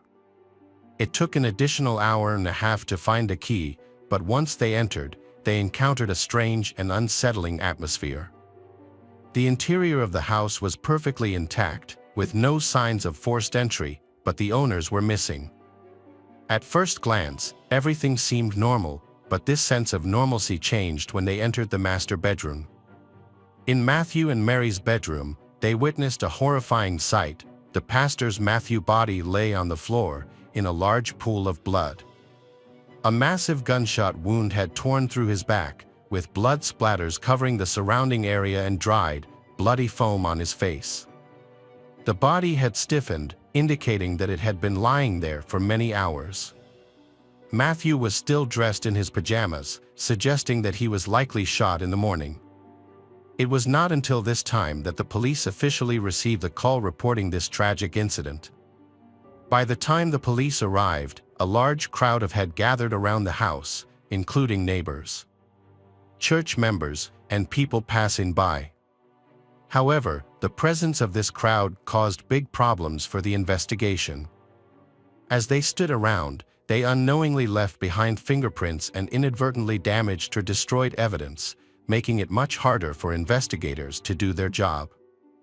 The police took the victim's, Matthew's body for a forensic examination, which revealed that he was shot once in the back with a large caliber gun. The wound caused massive blood loss, leading to his death just a few minutes later. Sadly, he was unable to call for help before succumbing to his injuries. It was impossible to confirm whether any strangers were in the house during the crime because the evidence was damaged by those who came before the police. The crime scene was unusual, and key witnesses seemed to have vanished. The whereabouts of the wife and daughters of Matthew remained a mystery. The police suspected that Mary and children might have been kidnapped or possibly murdered. In addition to their disappearance, the family's minivan was also missing from the garage. A large-scale search operation was initiated, prompting a yellow alert from the state, which signaled that children were missing. As a result, all citizens were asked to remain vigilant and assist in locating them. Mary's disappearance raised suspicions when her husband, Matthew, was found murdered in their home. Authorities worried that Mary and daughters might also be in danger and issued a notice searching for them. At first, police believed Mary was a victim due to her timid personality. However, as they dug deeper and collected more evidence, including financial information and witness statements from neighbors, the focus shifted, and Mary became the primary suspect in her husband's murder investigation, Matthew. It was essential to locate Mary as soon as possible and determine the whereabouts of the children, ensuring their safety. The family and their vehicle were immediately added to the missing list. Authorities also attempted to track Mary's bank card transactions and locate her using her mobile phone signal. Mary was discovered the next day in a resort town in Alabama, where she and her children were enjoying themselves at a local amusement park. It seemed as though she wanted to give her children a final, memorable experience, possibly because she knew she would soon be facing prison time. When the family was questioned at the police station, the two older daughters recounted the story with confidence. They explained that intruders had broken into their house, injured their father, and their mother had used a gun to protect them. They were then forced to flee to save their lives. According to the girls, their father was recovering in the hospital, and they expected to visit him soon and then return home. Patricia and Maria Eliza did not witness the incident that occurred in their house. Instead, they learned about them from their mother's account, Mary. All they knew was that they heard a gunshot and caught a glimpse of their father lying on the floor. Their mother quickly put them in the car and they drove away from the scene. Although Mary initially confessed, but then she stated that she couldn't recall the entire sequence of incident due to a temporary lapse in memory. Mary alleged that her husband, Matthew, had been emotionally and physically abusing her for years. He would often humiliate her and coerced her into having sex according to his will. Mary claimed it was Matthew who initially conceived the financial scam and she only did as he said. Matthew was known to have a short temper, would become enraged easily, and had a history of physical violence. His former secretary corroborated these allegations, stating that she frequently saw Matthew yell at his wife, who would bring him lunch at church, but he would always find fault with something she did. The evening before the murder, a heated argument broke out between Mary and her husband, Matthew, resulting in them spending the night in separate rooms. Mary was distraught and spent the entire night crying. The next morning, still distraught, she inadvertently picked up the loaded shotgun her husband kept in the house. With the gun in hand, she went to Matthew's room and shot him in the back while he was still in bed. He collapsed to the floor, bleeding profusely and gasping for air. He tried to speak and managed to whisper a single question to Mary, "Why?" In response, she simply said, "Sorry, so sorry." Mary then took her daughters and left the house. Despite his attempt to call for help by reaching for the phone, Matthew didn't have the strength to make the call. The murder weapon was discovered in the trunk of the car Mary had used to transport the children. It remains unclear why she took it with her. At the trial, Mary was unable to provide an explanation. A key piece of evidence presented at the trial was the role-playing costumes found at Mary's residence.